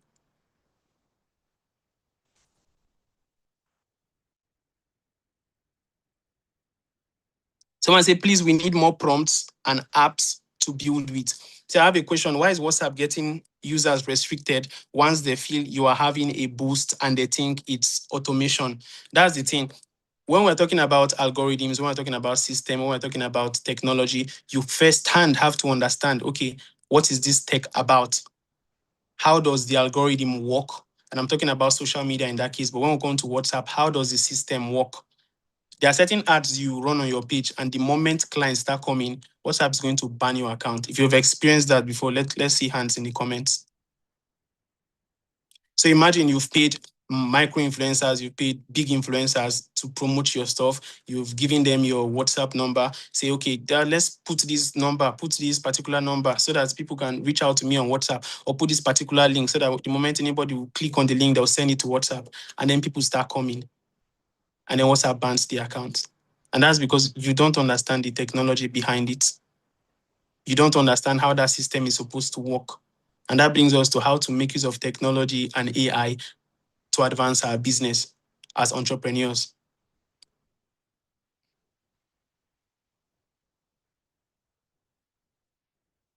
Now, there are tools. You don't just put your link. You've never received attention on your WhatsApp before. And the biggest kind of attention that you are getting, 300 people chatting you directly. Of course, the system is going to think, okay, something really fishy is happening here. Something fishy is happening here. So I'll put that question down, and I'll give you step-by-step process on how to ensure that your WhatsApp never gets spam. Collect 5,000 DM and your WhatsApp stays the same. I'll also be compiling the list on how to make use of the AI agent, and then we'll also be making up prompts.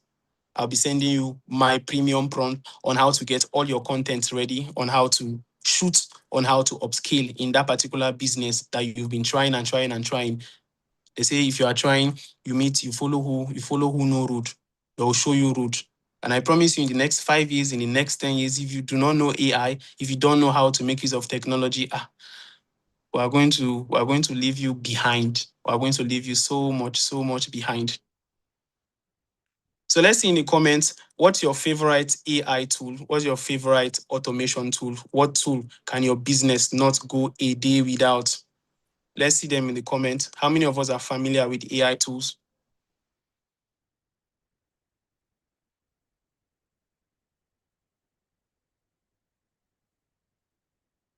If you've been here, when the class started, the first speaker spoke on the finance. So you put your money together, you start up your business, and then second speaker spoke on visibility, and then you do the work.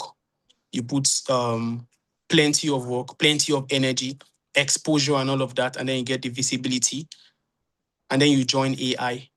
Tell me, what in the world would be able to stop that your business? Someone said I got my account restricted 4 times to the extent my WhatsApp was restricted yesterday. It got released 30 minutes ago. So I think a lot of people are facing that already. The WhatsApp getting banned. We are going to create notes on that and ensure that those notes are available to everybody. Do we have more questions?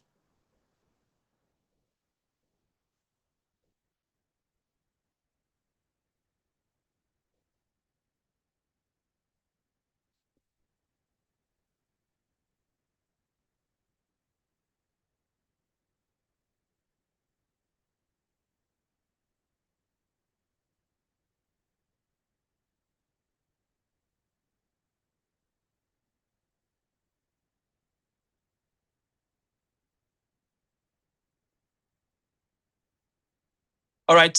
So let's go into discussing some of the tools that you are actually going to need. How many of us are familiar with Seller? How many of us have heard Seller before? Seller, Selar. Seller, how do you sell your stuff? Seller. One of the most underrated tools a lot of business people fail to see is Seller as a website to sell your stuff. So you have courses, you have templates, you have presets, you have digital assets, you have physical assets. And then you are thinking, okay, let's just put it on WhatsApp. And then from WhatsApp, the person will reach out to you, okay, I need this, I need that. So you go through the whole bulky process of trying to respond to them. And then they ask you for your account number, you send the account number, and then you're waiting for them to transfer the money to you. And then they transfer the money to you. And then your bank is now delaying. You are waiting to confirm the payment and all of that. With AI and technology, you don't even have to reply clients. I told you the WhatsApp agent is supposed to fix that for you. And then it's supposed to send them a link, your seller link. So they go to your profile, seller provides them an account number, they make transfer to that particular account. It confirms the payment, it keeps the money for you. It sends out the digital asset if you are having digital assets. If it's a physical asset, it's supposed to notify you, okay, hey, you just made a sale. I transfer this thing to this particular person. On the seller page, you're supposed to see every single thing that your product is about. And then you just simply send it to them. The money they transfer to seller sends the money to you and you keep the money. Very, very easy. And you're wondering how are people able to, you come online and then you see people saying, I made 500 sales today. And you are thinking, these people must be lying, because you've packed 4 sales before and you knew the amount of work that it took you to make 4 sales, to put them together, to respond to these people. And somebody's telling you that they made 500 sales, 1,000 sales in a day. And you're like, how is that even possible? When it's possible making use of AI. Yeah, so if you are familiar with the tool, let me see them. And then somebody might ask, okay, how do you respond to people within a second in the comment section? I post something and I post something. I'm not supposed to wait online until I get a comment and then I respond to them. No, now you're supposed to be building other businesses or attending to other businesses. How many of us are familiar with the tool ManyChat? ManyChat, MANY, then chat, CHAT, is supposed to provide immediate response to people. So you already preload the response. The moment you get a comment trigger, it sends it out. It sends message to their DM. Your Instagram is supposed to be active, even when you are inactive. So some of the tools that we're going to make notes about and have it sent. So you just maybe as the meeting would end, they will send out those tools to the people that would make requests for it. Number 1 is a step-by-step guide on how to make use of AI agents. Number 2 is how to make use of Seller. Number 3 is how to make use of ManyChat. And number 4 overall are useful tools that you can make use of to ensure that all your social media accounts, none of them ever gets banned. Your WhatsApp always stay active. And then I also have tools, websites, and apps that you can use, that you can leverage more in your business. We have tools for scripting. If ChatGPT is the only tool that you use to script, you are way behind. If ChatGPT is your only place for content idea, we've left you behind. So you can't even be consistent at making content because your what is it called? Your scripting, whatsoever it is that you're putting out is coming out generic, because that's what everybody is using. You are getting similar response. Okay, create a content for me about this particular thing. And you go online, you are hearing somebody saying an almost similar thing. It's because you just requested from ChatGPT. And how ChatGPT works is that it takes responses, it takes replies from other people, it takes requests, it takes what they are finding online, and you are getting an almost similar response, and you are creating content that you can find literally anywhere. So your voice would be lost in the crowd. There's nothing natural about it. There's nothing peculiar about your business or how you are presenting it, because you don't know how to make use of AI the right way.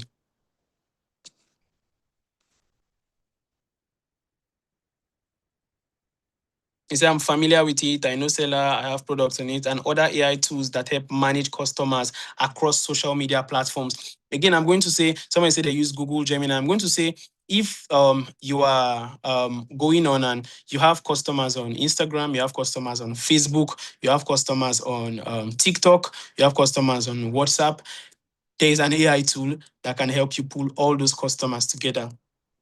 So you can see every single customer that you have instead of going to check your WhatsApp DM, your Instagram DMs, and all of that. You have leverage. And that is what AI is supposed to do. And that's why I'm saying, make your request. Okay, Mr. Danny Kings, I need tools for that will be able to create apps, Android apps, Apple app. I need tool to create a step-by-step, a template, a food template, a food timetable. All of those tools are available. How to market my product. I need tools that will set up from the creation of products down to making sales and converting. There are tools available. So put it down so we can properly compile it and have those tools sent out. So quick question, Google Gemini or ChatGPT, which one do you make use of more? The Gemini app or ChatGPT? Gemini or ChatGPT? Let's see them in the chat. Gemini or ChatGPT?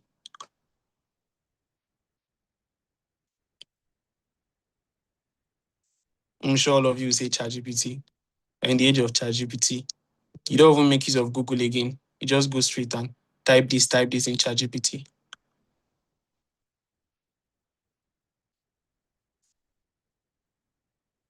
ChatGPT, I beg you. All of you are generation of ChatGPT. But then it's very, very straightforward and very easy to use. Somebody say, please, what AI tool do we use to pull all order in one place instead of checking orders on different apps? It's okay. ChatGPT. I use Claude and ChatGPT. I use both. But if I ask which one do you use the most? ChatGPT. So let's answer this. Please, what AI tool do we use to pull all orders in one place instead of checking orders on different apps? There's a website that's LinkDM and then ManyChat. ManyChat, as the name would imply, if you are to look at it literally, ManyChat is supposed to get all your chats in one place. Aside the fact that it has the capacity of responding to what is it called, your comments, and then sending people direct DM, it also has the ability to gather all your chats in one place. So you are receiving both your TikTok notification, your TikTok message, you are receiving your Instagram messages, you are receiving your Facebook message, all in one place in that particular chat. So you won't have to go through the whole stress of okay, this person, we have client on TikTok, let me rush TikTok and go and get it. We have client on this. You don't have to do that. If you find anybody being stressed out constantly by their business, is because they are not making use of the today's tools. You are not making use of the required tool. You are not making use of that particular tool. You are missing one app. There's an ingredient in that your business, and most times it's tied to AI. It's tied to that one AI tool. So if you are getting something from today's class, AI is more than ChatGPT and Gemini. It's okay, I'm still saying ChatGPT and ChatGPT. AI is more than just ChatGPT and Gemini. if your business is supposed to give you 500,000 monthly, making use of AI and technology, you should be able to make times 10 that amount. And I'm not exaggerating. You should be able to make times 10 of whatsoever it is that your business is making if you employ the AI tools, if you employ technology in it. I'm seeing Ife's face already. Probably tell me that this time, yeah, the time is up, almost up. So if I start mentioning the tools, I would have to start typing it in the chat so people copy it out. But then you can copy it out and then not know how to use it. And the thing about AI and tech is if you don't know how to use it, it's as good as you don't even have it. So instead of just listing out, because I have them here, instead of just listing them out, I'll compile it so you can go through it. I break down tech so that every day people can properly understand it. So I'll ensure I break it down step by step so you can go through it and then pick, okay, I sell clothes, okay, I make food, okay, I sell this online. I just want to be an influencer. I want to create content. I want to go viral. I want to make better videos. I want my space. I want to learn how to color grade. I want to make presets, templates, and all of that. I'm going to put them. So you just select the type, what you want, and then study the tools that you need to push your business to the next level. Thank you very, very, very much. Can you recommend AI tool that works best for script writing, storytelling? We're going to compile all of that. Let me know exceed the time. Thank you so much. Thank you so much, Mr. Danny Kings. Please put your hands together for him. I know that most of you know that we cannot unpack everything in this session today because this is just a 25-minute session.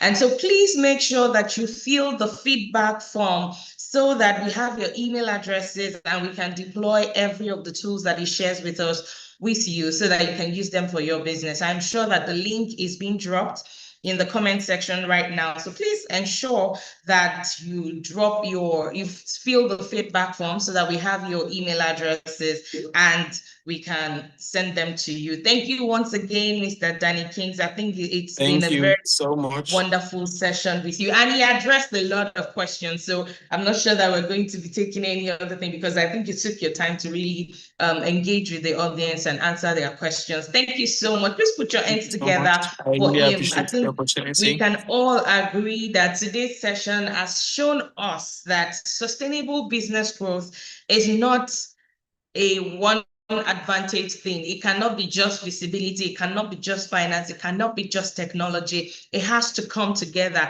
It's the right combination of everything. And then that can only give you that thing that you deserve, that move or that push that you're looking to get for your business. Thank you once again. And to every of our speakers, a very, very wonderful thank you to you. We really say thank you for your time. Now, at the W Initiative, our commitment is to supporting women entrepreneurs.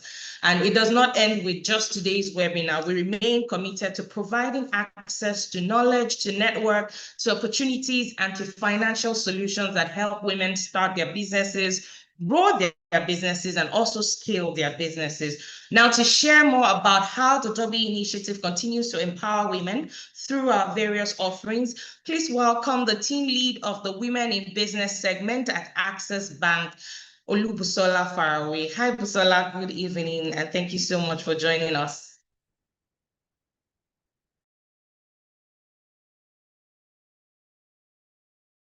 You're muted.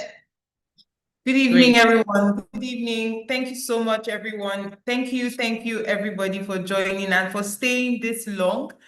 I know that it's been very insightful, and thank you, Ife, for having me on here. Like Ife said, my name is Busola, and my role here is just basically to let you understand how W can help you close that growth gap that your business may be experiencing. And then, it's been very, very insightful from all the speakers today, particularly, from our first speaker when she spoke about financing and how you can leverage financing to actually grow your business. And that's what the W is here for. That's what we at Access Bank have done over time, over the years, and we will continue to do that for women-owned businesses. So my goal here is to basically take us briefly through the W Initiative. Now, the W Initiative is the home of everything Access Bank has to offer women. if the W initiative was not existent, I'm not sure that we'll be able to hold such a phenomenal session that we are going through today. So the W was created by Access Bank specifically to ensure that we can cater to the finance and non-financial needs of women. Our goal is to ensure that we are the bank of choice, not just because we want to bank you, but because we want to dedicate all our resources to ensure that you can be a sustainable woman, you can be a profitable venture in whatever space that you are in. And for us, our goal or what we do is really focus around sectors and segments.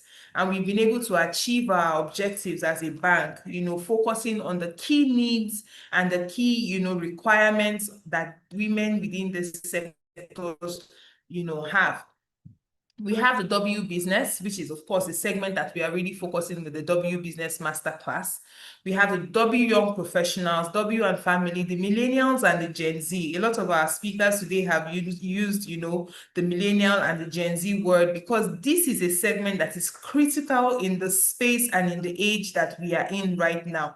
The W quintessential, which basically represents women that have explored life, they've grown through life, and they're able to pour back and give back to women that can inspire other women and help them grow. And of course, we have the change makers, which is the segment of women that are truly making the change, the women that are at the grassroots level, ensuring that they can strive to make their communities better, help their families grow, and do so much more in every place that they find themselves.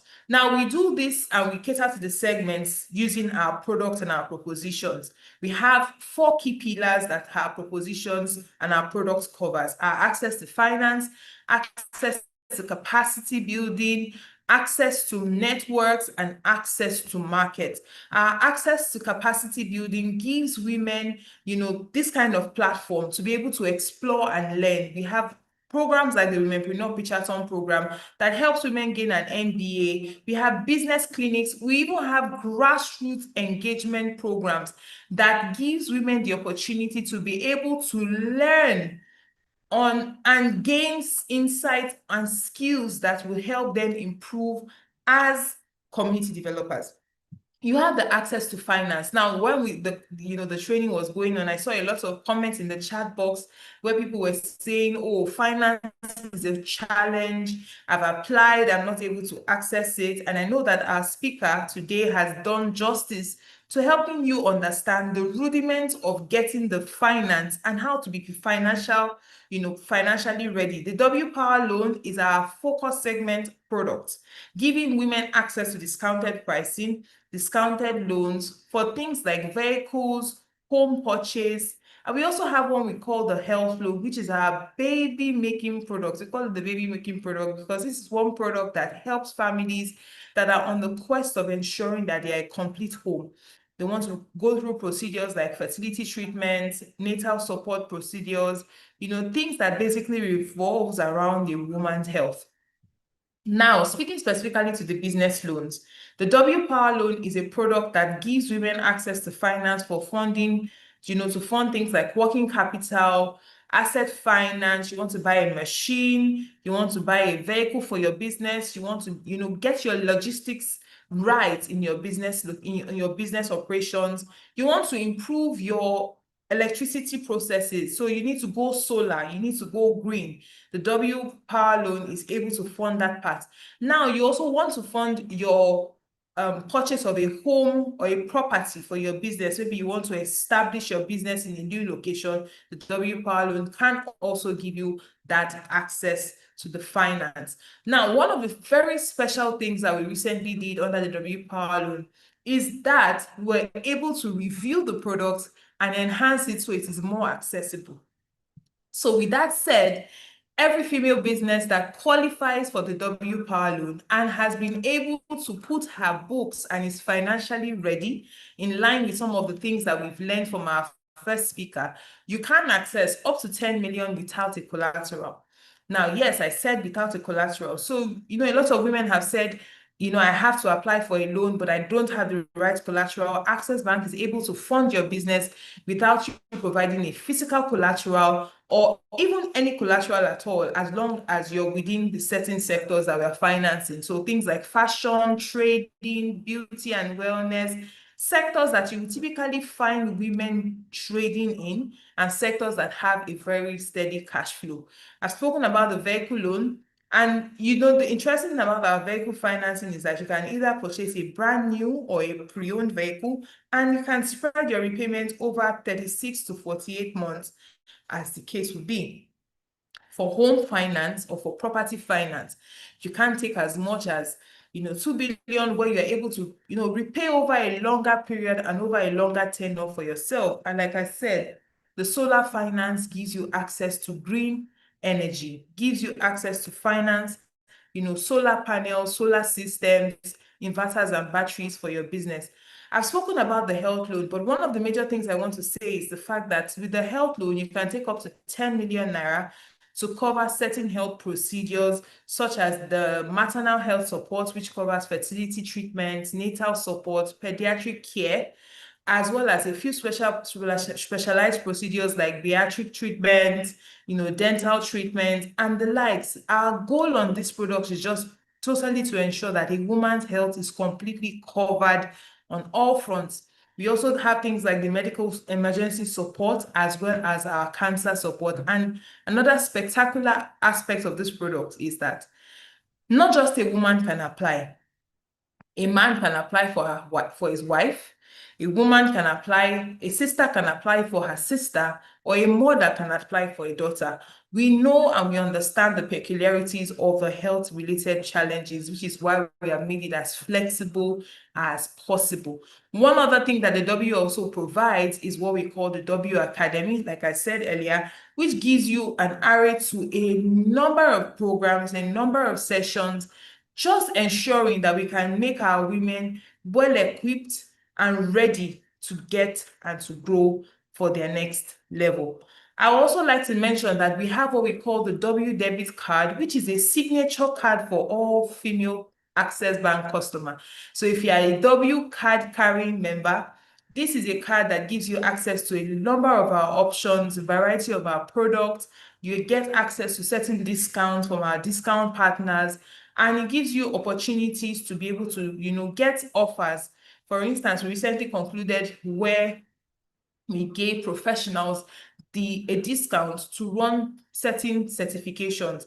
Now, once you have your W debit card, it gives you that identity that you are a member of the W initiative, and you are able to enjoy and benefit from all of the value that is coming. And trust me, something special is coming on the W debit card. So you do not want to miss out on the opportunity. Run to the nearest Access Bank branch today to get your W debit card in anticipation for the great values that are in store for you. And like I say, how would we talk about the W without talking about our SME? Because this is the focus of this webinar, like I had said.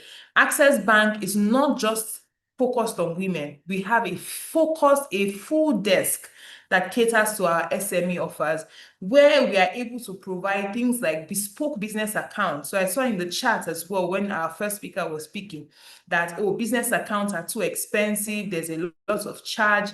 Access Bank has been able to create several products that will give you cost savings, such that you are able to graduate your business as it grows. So for instance, if you are currently a startup or you're just growing your business, you can actually open the basic kind of business account, and as you grow, your business can grow on the different cadres that we have. And the prices and the fees and the charges on these products also differ, because we understand that for SMEs and for micro businesses, the cost of operating the businesses can affect it. There's of course, everyone understands the statistics around businesses die in the first 5 years of operation. We have seen this, we have understood this, and that's why we have created all of these programs. And I've spoken to the access to finance.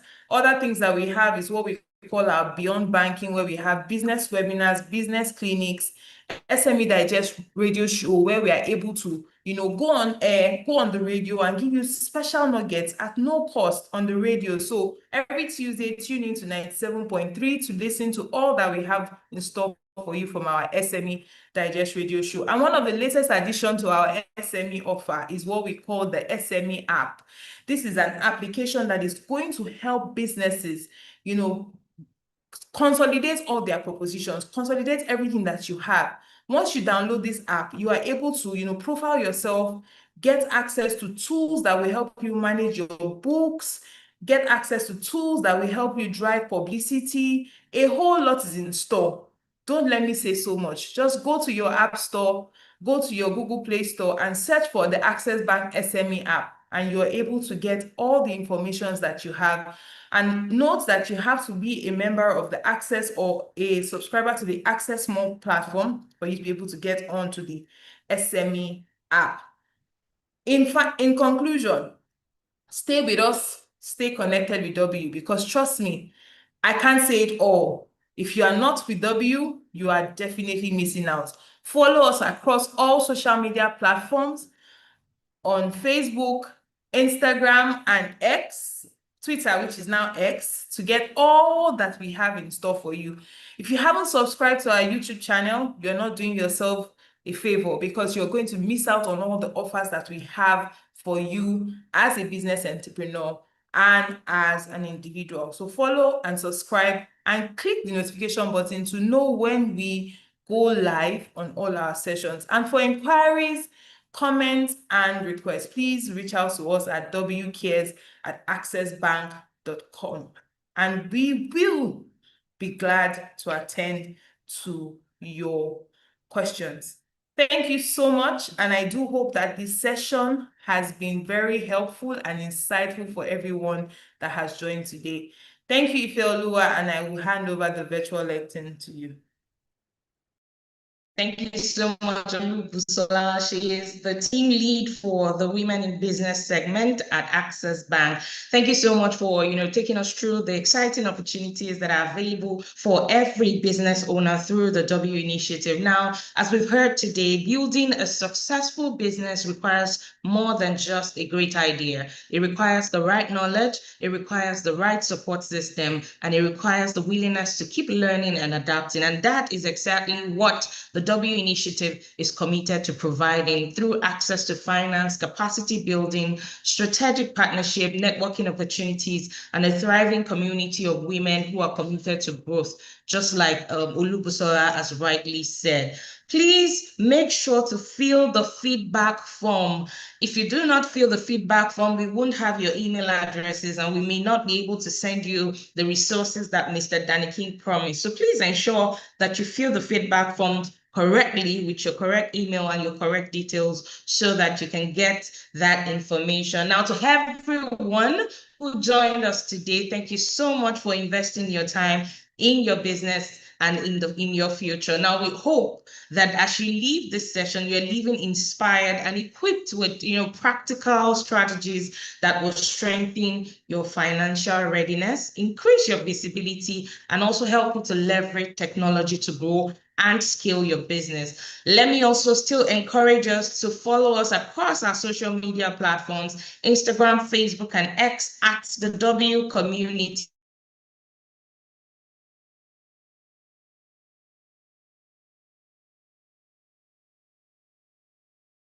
This. On behalf of the W Initiative of Access Bank, I would like to thank you and also especially thank our distinguished speakers who have spent their time enlightening us today and giving their knowledge to every one of us to help us build our businesses and make our businesses better. Remember that closing the growth gap isn't about doing one thing better, but it's about bringing together your visibility, your finance, and technology to build a resilient, profitable, and very future-ready business. Thank you once again for joining us and have a great day. My name is Ifeoluwa James Omoto, and it has been an absolute pleasure hosting you on this session. Have a great day, everyone.